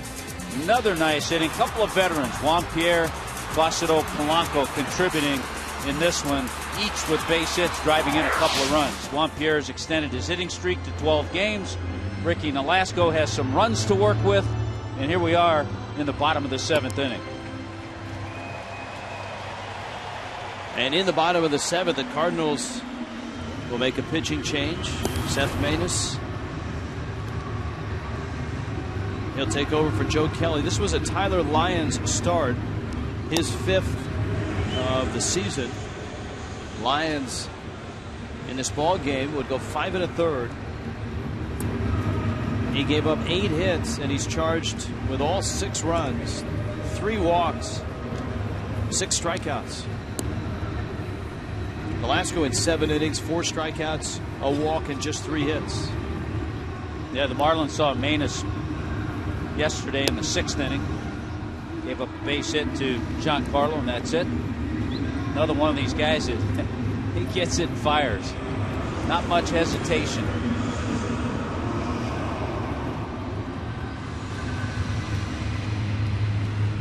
Here's Ruggiano. A nice day for Ruggiano, a busy day for Ruggiano on the bases. At the plate, he's driven in two. Two-run single back in the first, a bunt single.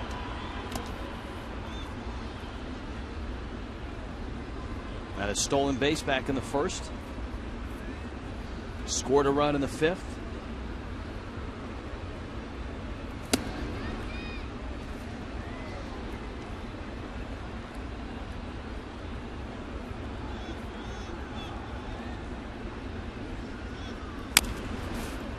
Little chopper. Ruggiano busting it up the line. Descalso's throw is just in time. Well, that's a nice play, and I love the way Ruggiano got out of the box. Descalso had to pick and fire and gets him by half a step.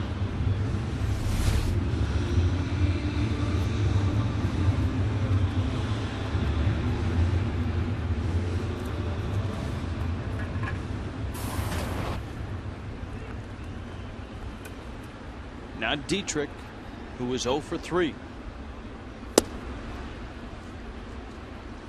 The Mets are at home against the Cubs. And the Cubs are on top 3-0, shutting down the Mets. It's a Matt Garza start. Dietrich lines it into the corner.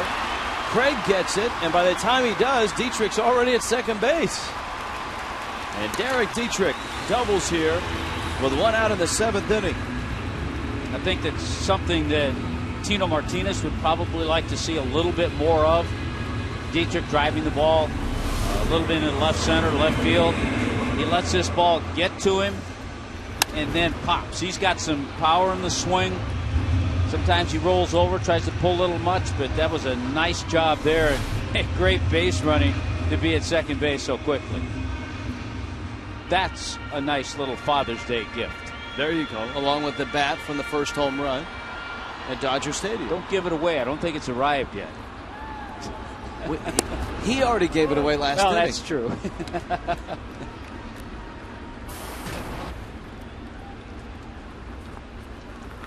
Now Echeverria, who was struck out, bounced out, and singled.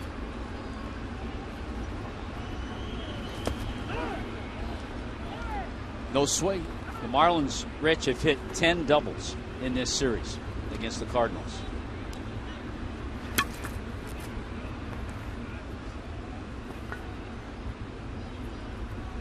Marlins have had key hits from all over their order. From the leadoff spot, a 2-run single by Pierre. For the cleanup spot, Ruggiano. A liner to right, it sinks, and it lands in front of Beltran around third. Here comes Dietrich, and the throw goes to second. Dietrich scores. Well, the key to that is that Joe Espada has been extremely aggressive at third base today, coaching over there. He waved Dietrich home, even though Dietrich had to pause to make sure that ball dropped. For a little bit of pause before he took off, but Joe waved him home all the way, and Beltran never thought about going to the plate. He conceded the run. And I think part of that because he saw Dietrich's speed on the double. There's a hesitation, a couple of steps. Now he picks it up, and then he picks up the spotter. And this just adds to the Marlins' attack. We told you Pierre from the leadoff spot with a 2-run single. Ruggiano with a 2-run single from the cleanup spot. Now Echeverria with an RBI hit in the 6th spot. Polanco in the 7th spot. He has a 2-run single. Echeverria now 5 for 13 in this series. He's had a nice series and has made some terrific plays at short.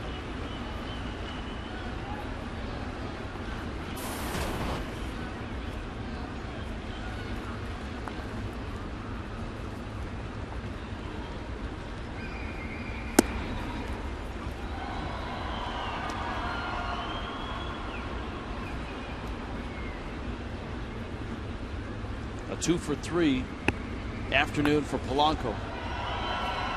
And a 7-1 Miami lead. And as you pointed out, the Cardinals aren't used to losing series this year. Polanco bangs it into left field. think, a little gratification in Placido Polanco. 3 hits today against a team that drafted him back in 1994. And you know what? He's feeling better. Remember, he missed a few games with that back stiffness, trying to make that grab over into the Marlins dugout.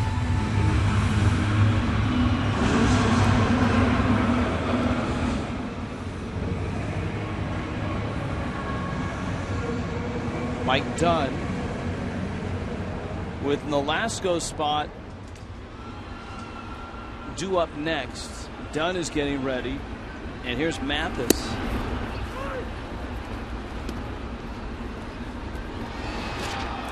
Now Jordan Brown is in the dugout. He's ready. But Ricky is just kind of resting over near the on-deck circle.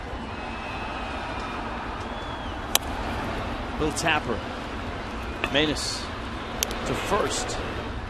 And it looks like Brown will get the at-bat, and Nolasco's day is done. And to Ricky, terrific in his 7 innings of work. A run on 3 hits.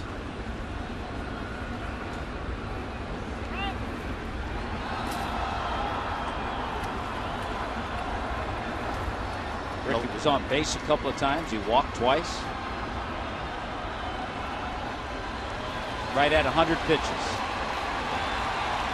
Nolasco reduces his ERA down to 3.61.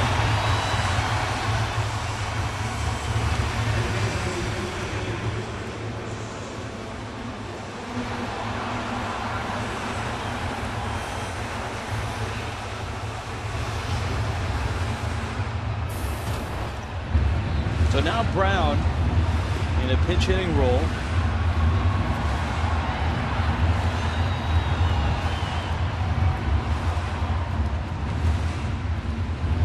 Few opportunities for Jordan Brown, who joined the club after the departure of Miguel Olivo the other day after batting practice, who is now and still on the restricted list.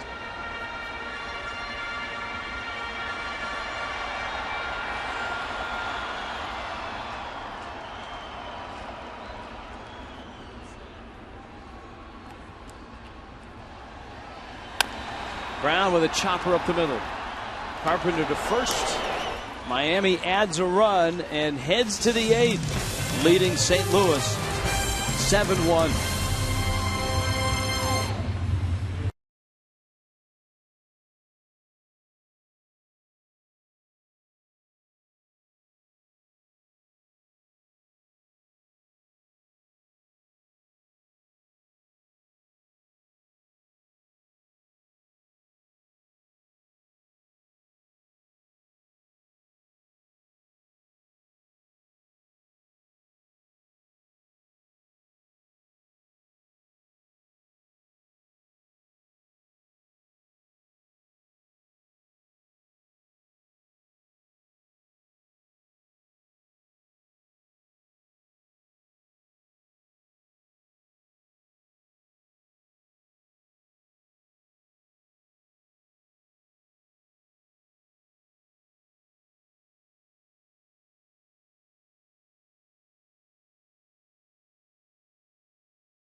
Remember all the hours that you put in.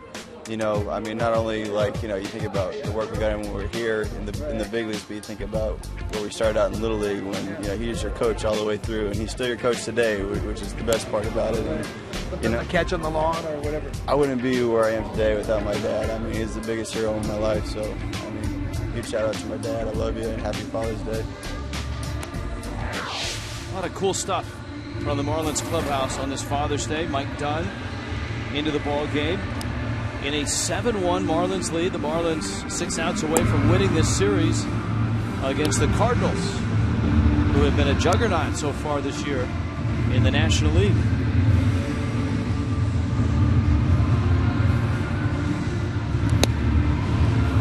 And for Dunn, you get 8-9-1 in the Cardinal order. Freeze Cam is brought to you by Frostbrewed Coors Light.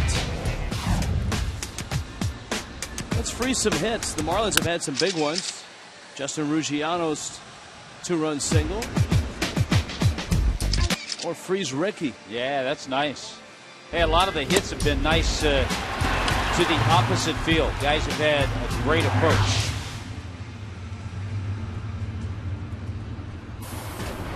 Cardinals bring up their catcher, Tony Cruz. Pitcher spot due up next.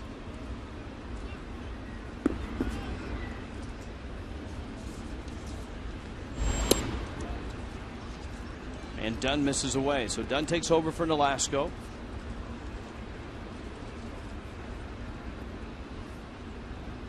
Shane Robinson has emerged on deck. And then Matt Carpenter.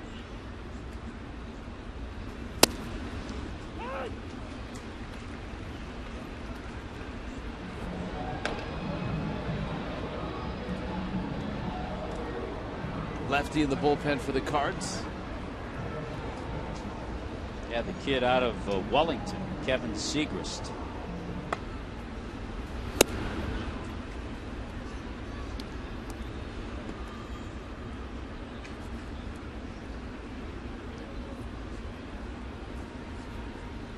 Two and one.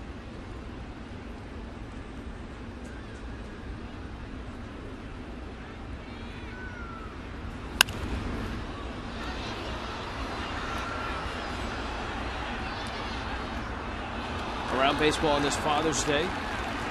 The Dodgers are in Pittsburgh, and the Pirates have scored first. 2-0 lead in the bottom of the first. Garrett Jones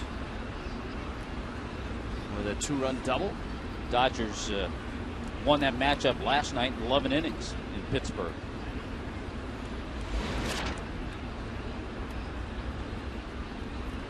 Mets are still without a run in their ball game, trailing the Cubs 3-0. Ruggiano right in his tracks. And out in the 8th.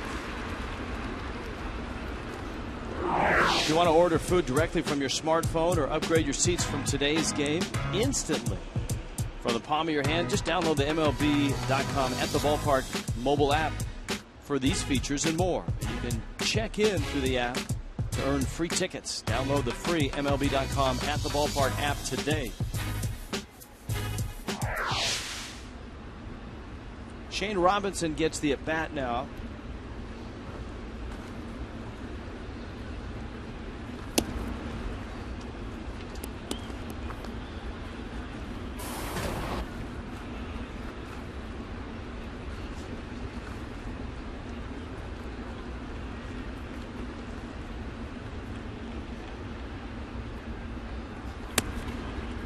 Shane Robinson out of Jesuit High School in Tampa, went on to FSU, played college ball. He's a great football player at Jesuit High School. He was a teammate of Buster Posey at FSU,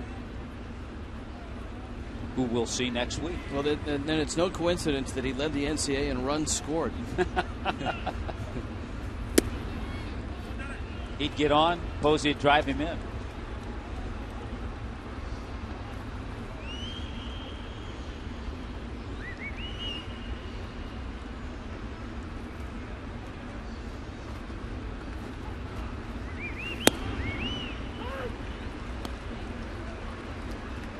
Dunn goes 3-1 on Robinson. And these are the guys that you don't want to walk. No knock against Shane Robinson, but more than likely he's not going to hit the ball out. You don't want to walk guys like him get to the big boppers in the lineup. So a couple of good strikes after falling behind 3-0. Let's see if Mike Dunn can get Robinson.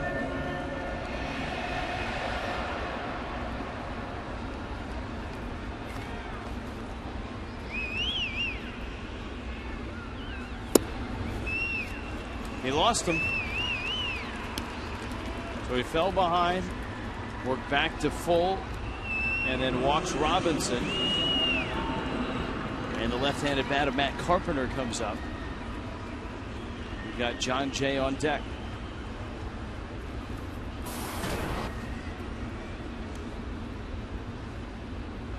Baltimore and Boston been playing an interesting series in Baltimore. It's 5-0 right now. Baltimore on top in the top of the 6th.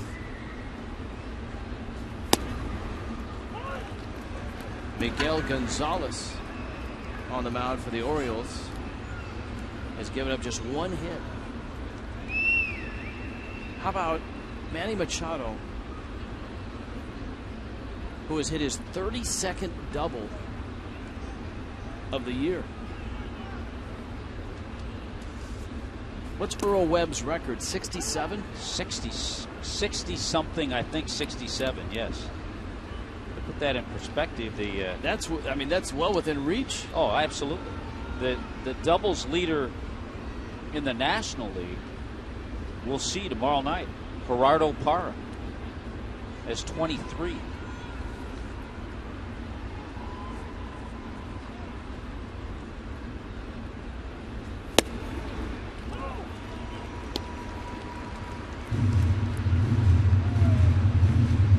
That's an incredible number. Second in the American League is Machado's teammate, Chris Davis, has 21. It's going to be hard to make the American League All-Star team at third base. There's a lot of great third basemen in the American League, but Machado's got to be there. Carpenter swings and misses. And he is out. A good live fastball from Mike Dunn.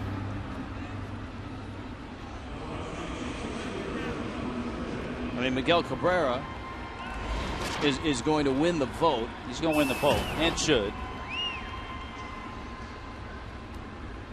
Adrian Beltre.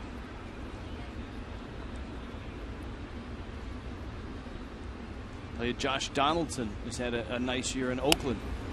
We heard of the improved in the type of defense that Machado's been playing this year from Ken Rosenthal when he was on with us the other night. That's right.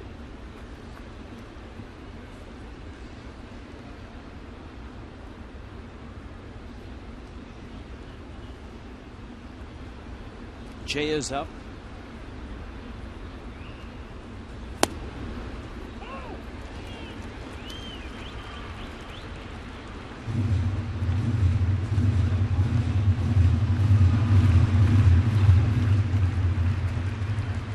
You got Evan Longoria as well at third base.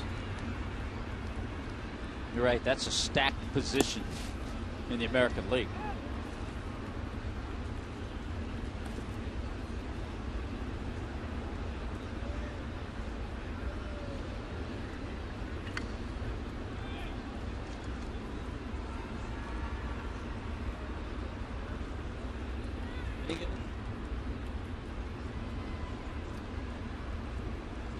John Jay fouls it back. So Dunn is in trying to protect this lead for Nolasco. Our crack staff, by the way, was correct on that number of doubles. The record, Earl Webb. It's amazing that that record has not been broken. That's one of those records. Yeah, 1931. 67. That you think it is reachable. I think 1 year Todd Helton got really close. Polanco crossed the diamond in time to get Jay. And Dunn works a scoreless 8th. 7-1 Miami.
Little League fields, and I remember we always get kicked off the fields because we weren't supposed to be there. But he'd go throw baseballs to me, and I'd go hit them until we got kicked off, and we'd always be looking for the ranger coming to kick us off. So that's what I remember most about baseball, and my dad was a kid.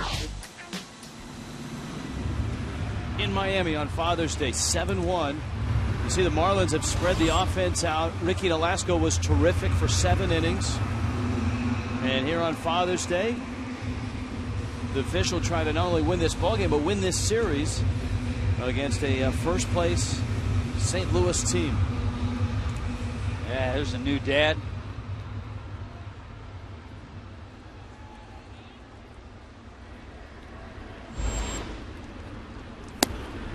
I was just looking, Rich, between innings, talking about that doubles record.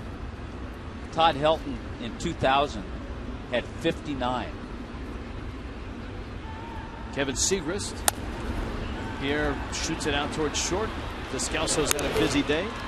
He makes another nice running throw. Pierre, 2 hits in this ball game. And Lucas, Giancarlo Stanton will follow here in the 8th in a 7-1 game. However, Todd Helton only had 28 the first half of the season. You just mentioned Machado already at 32. Helton had 31 the second half, so he had 28, 31. Machado, who had the great debut last year when he stepped into the middle of that American League East race, is just blowing up right now. You mentioned the defensive accolades that he's getting.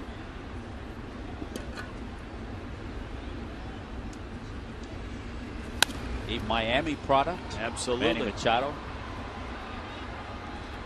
Beltran comes on and Lucas is out.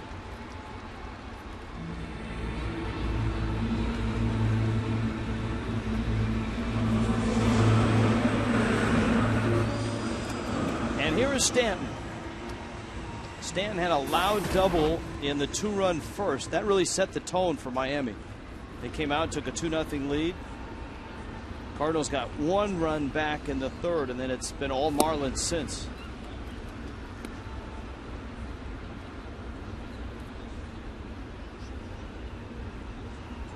Chad Qualls in Miami's pen. Well, the amazing thing about Machado, he's still just 20. He'll turn 21 later in the year. But 20 years old out of Miami Brito.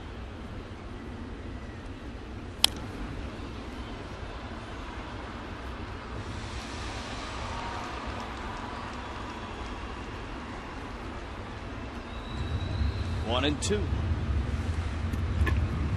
Stanton here on Father's Day. Of course, last year on Mother's Day, he hit the walk-off grand slam to beat the Mets. Shoots it up the middle. The Cardinals had it shifted perfectly. Carpenter makes the throw. And the inning is over. On to the 9th. Qualls will try to finish the Cardinals.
a 5-4 win. Giancarlo Stanton with a 2-run double. Last night, St. Louis answered with a 13-7 thumping with lots of offense from both sides. But in this ball game, to finish off the series, it's been all Marlins. Ricky Nolasco, 7 outstanding innings, gave up the 1 run on just 3 hits. Mike Dunn handled the 8th. Chad Qualls gets the 9th. And the Marlins spread big hits all over the lineup and all over the score sheet. Well, here's a great a breakdown of how different the offense has been with Stanton back, with guys getting healthy. But the first 55 games this year, the Marlins scored 7 or more runs 4 times. They've scored 7 or more runs 5 times in the last 13 games.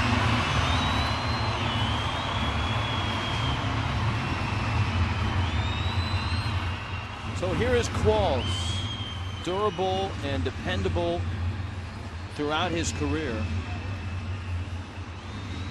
And he gets Beltran, Alan Craig, and David Freese in the 9th.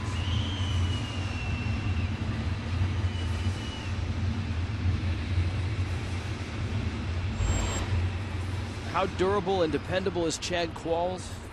Since he got to the big leagues in 2004, he's made 600 and now 23 appearances, and that's second most of any active major league reliever.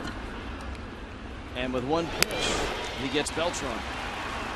Only Francisco Rodriguez, who is 7 ahead of him, has made more appearances in that time. Julio La Hot Sauce Spotlight player Alan Craig, ladies and gentlemen, a Cal Bear, 8th round pick of the Cards, and like a lot of Cardinals, has played a lot of different spots. And we noted that in the World Series year of 2011, he ended up, I believe it was in left field. Didn't Matt Holliday have an injury in that dramatic Game 6? And Craig ended up hitting a home run and making a big catch. Well, the bottom line, he's been one of those guys that can hit, flat out hit. So it doesn't matter where he's playing, he can swing the bat.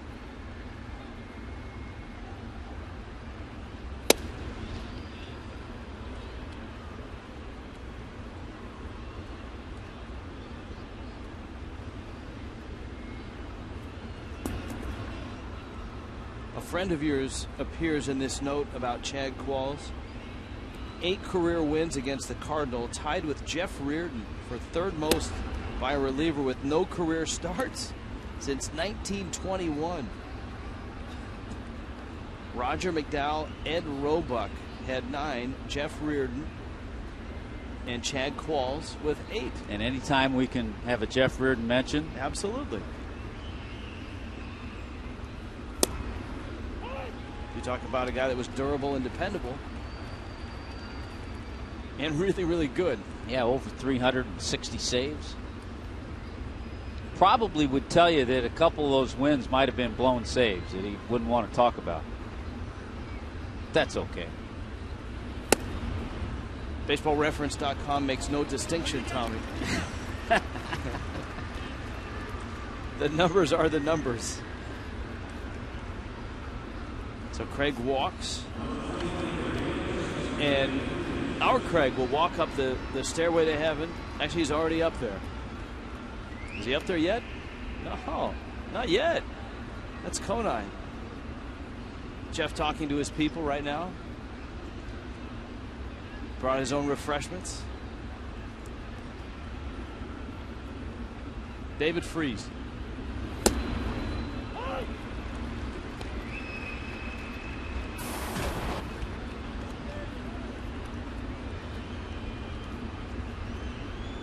The Marlins are in St. Louis the first weekend in July for a 3-game series.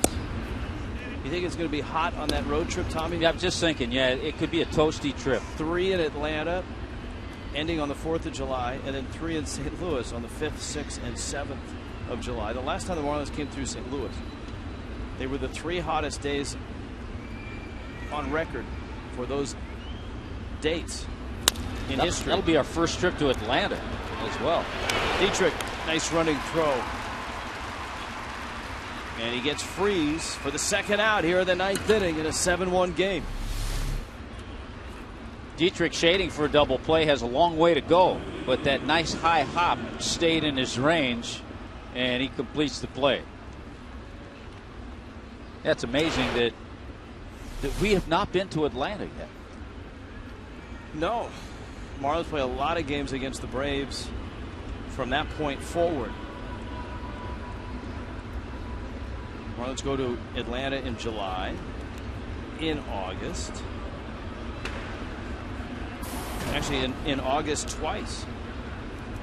2 August trips to Atlanta, with that last trip stretching on to the 1st of September.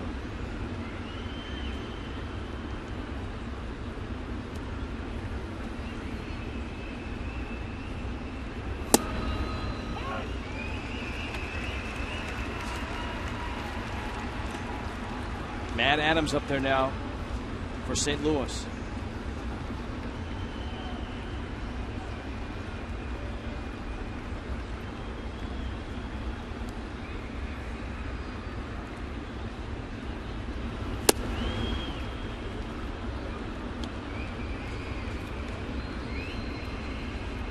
Be fun to get a look at Patrick Corbin tomorrow night, and interesting to see if Jacob Turner can keep it up. Turner's been terrific since joining the rotation.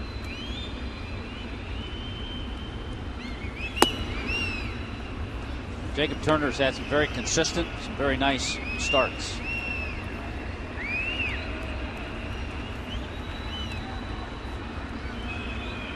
Heck, you go back to his last 8 major league starts.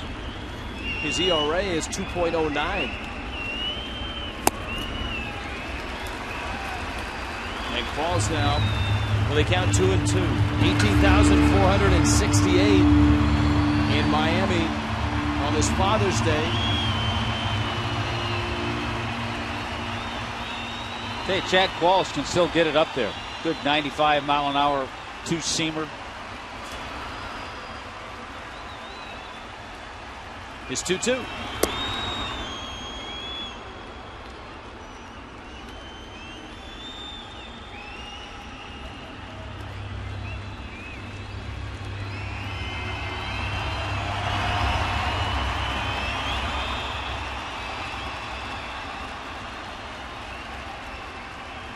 Adams, the big slugger, 0 for 3. And he shoots it into left field for a base hit. Craig around third, and he's going to score. And so the Cardinals have their second run. And Adams, an RBI hit, that'll bring Daniel Descalso to the plate.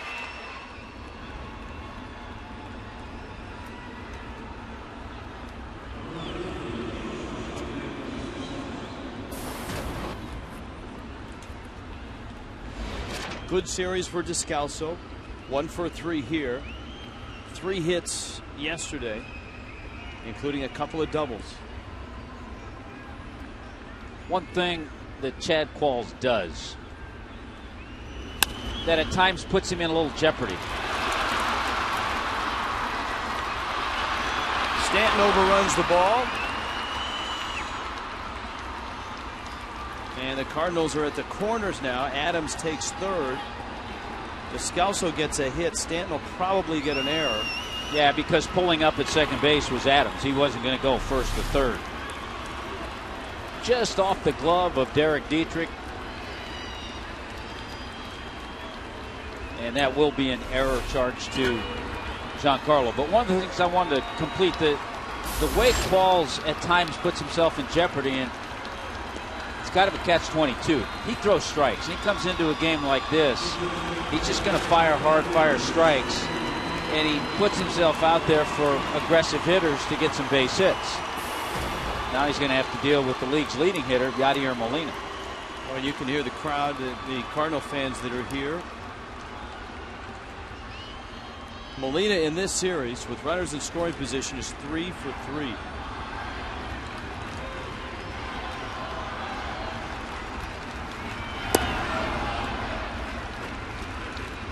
He's 30 now, is Molina. Cishek in the bullpen. And he's one of those guys who, the older he gets, the more productive he's been able to get at the plate. Last year, career highs in average, on base, and slugging. And as you pointed out, Tommy, a terrific start to 2013.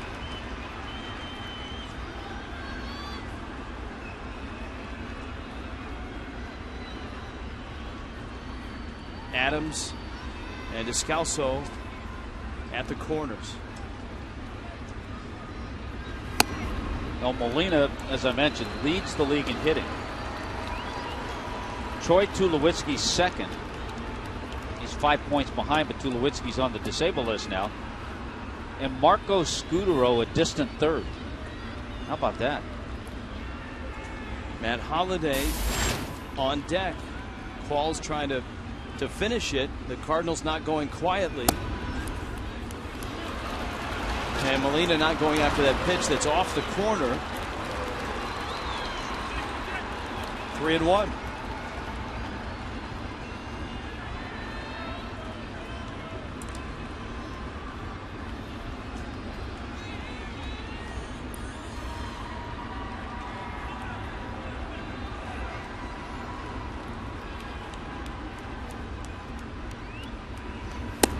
And that's out. And now they're loaded. It's a 5-run game. Holliday comes up. Redmond obviously would like to just see Qualls finish it. And with Cishek ready, we'll see what Mike Redmond does.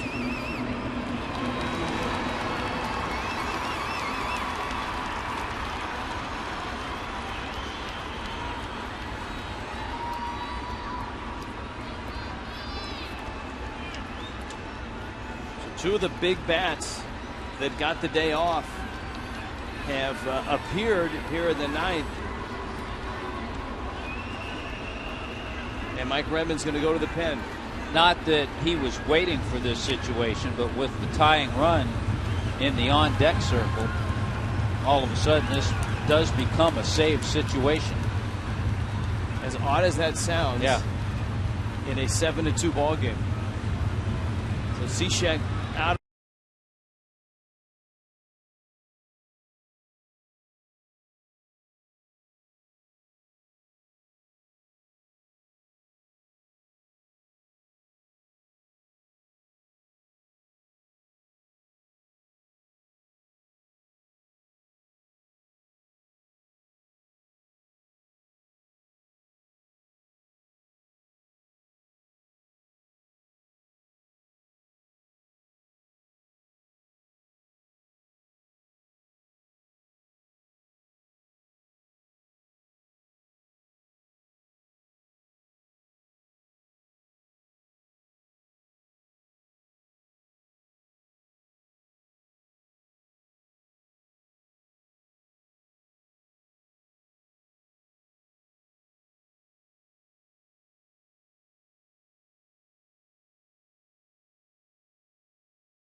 The Cardinals, Mike Redmond had to go and get his closer here.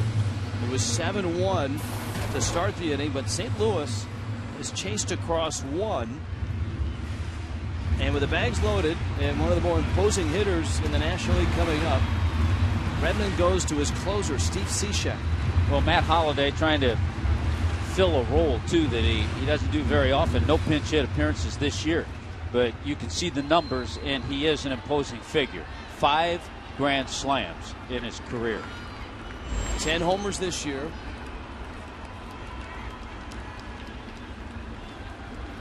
A Cardinal at every base, and Cishek throws a strike.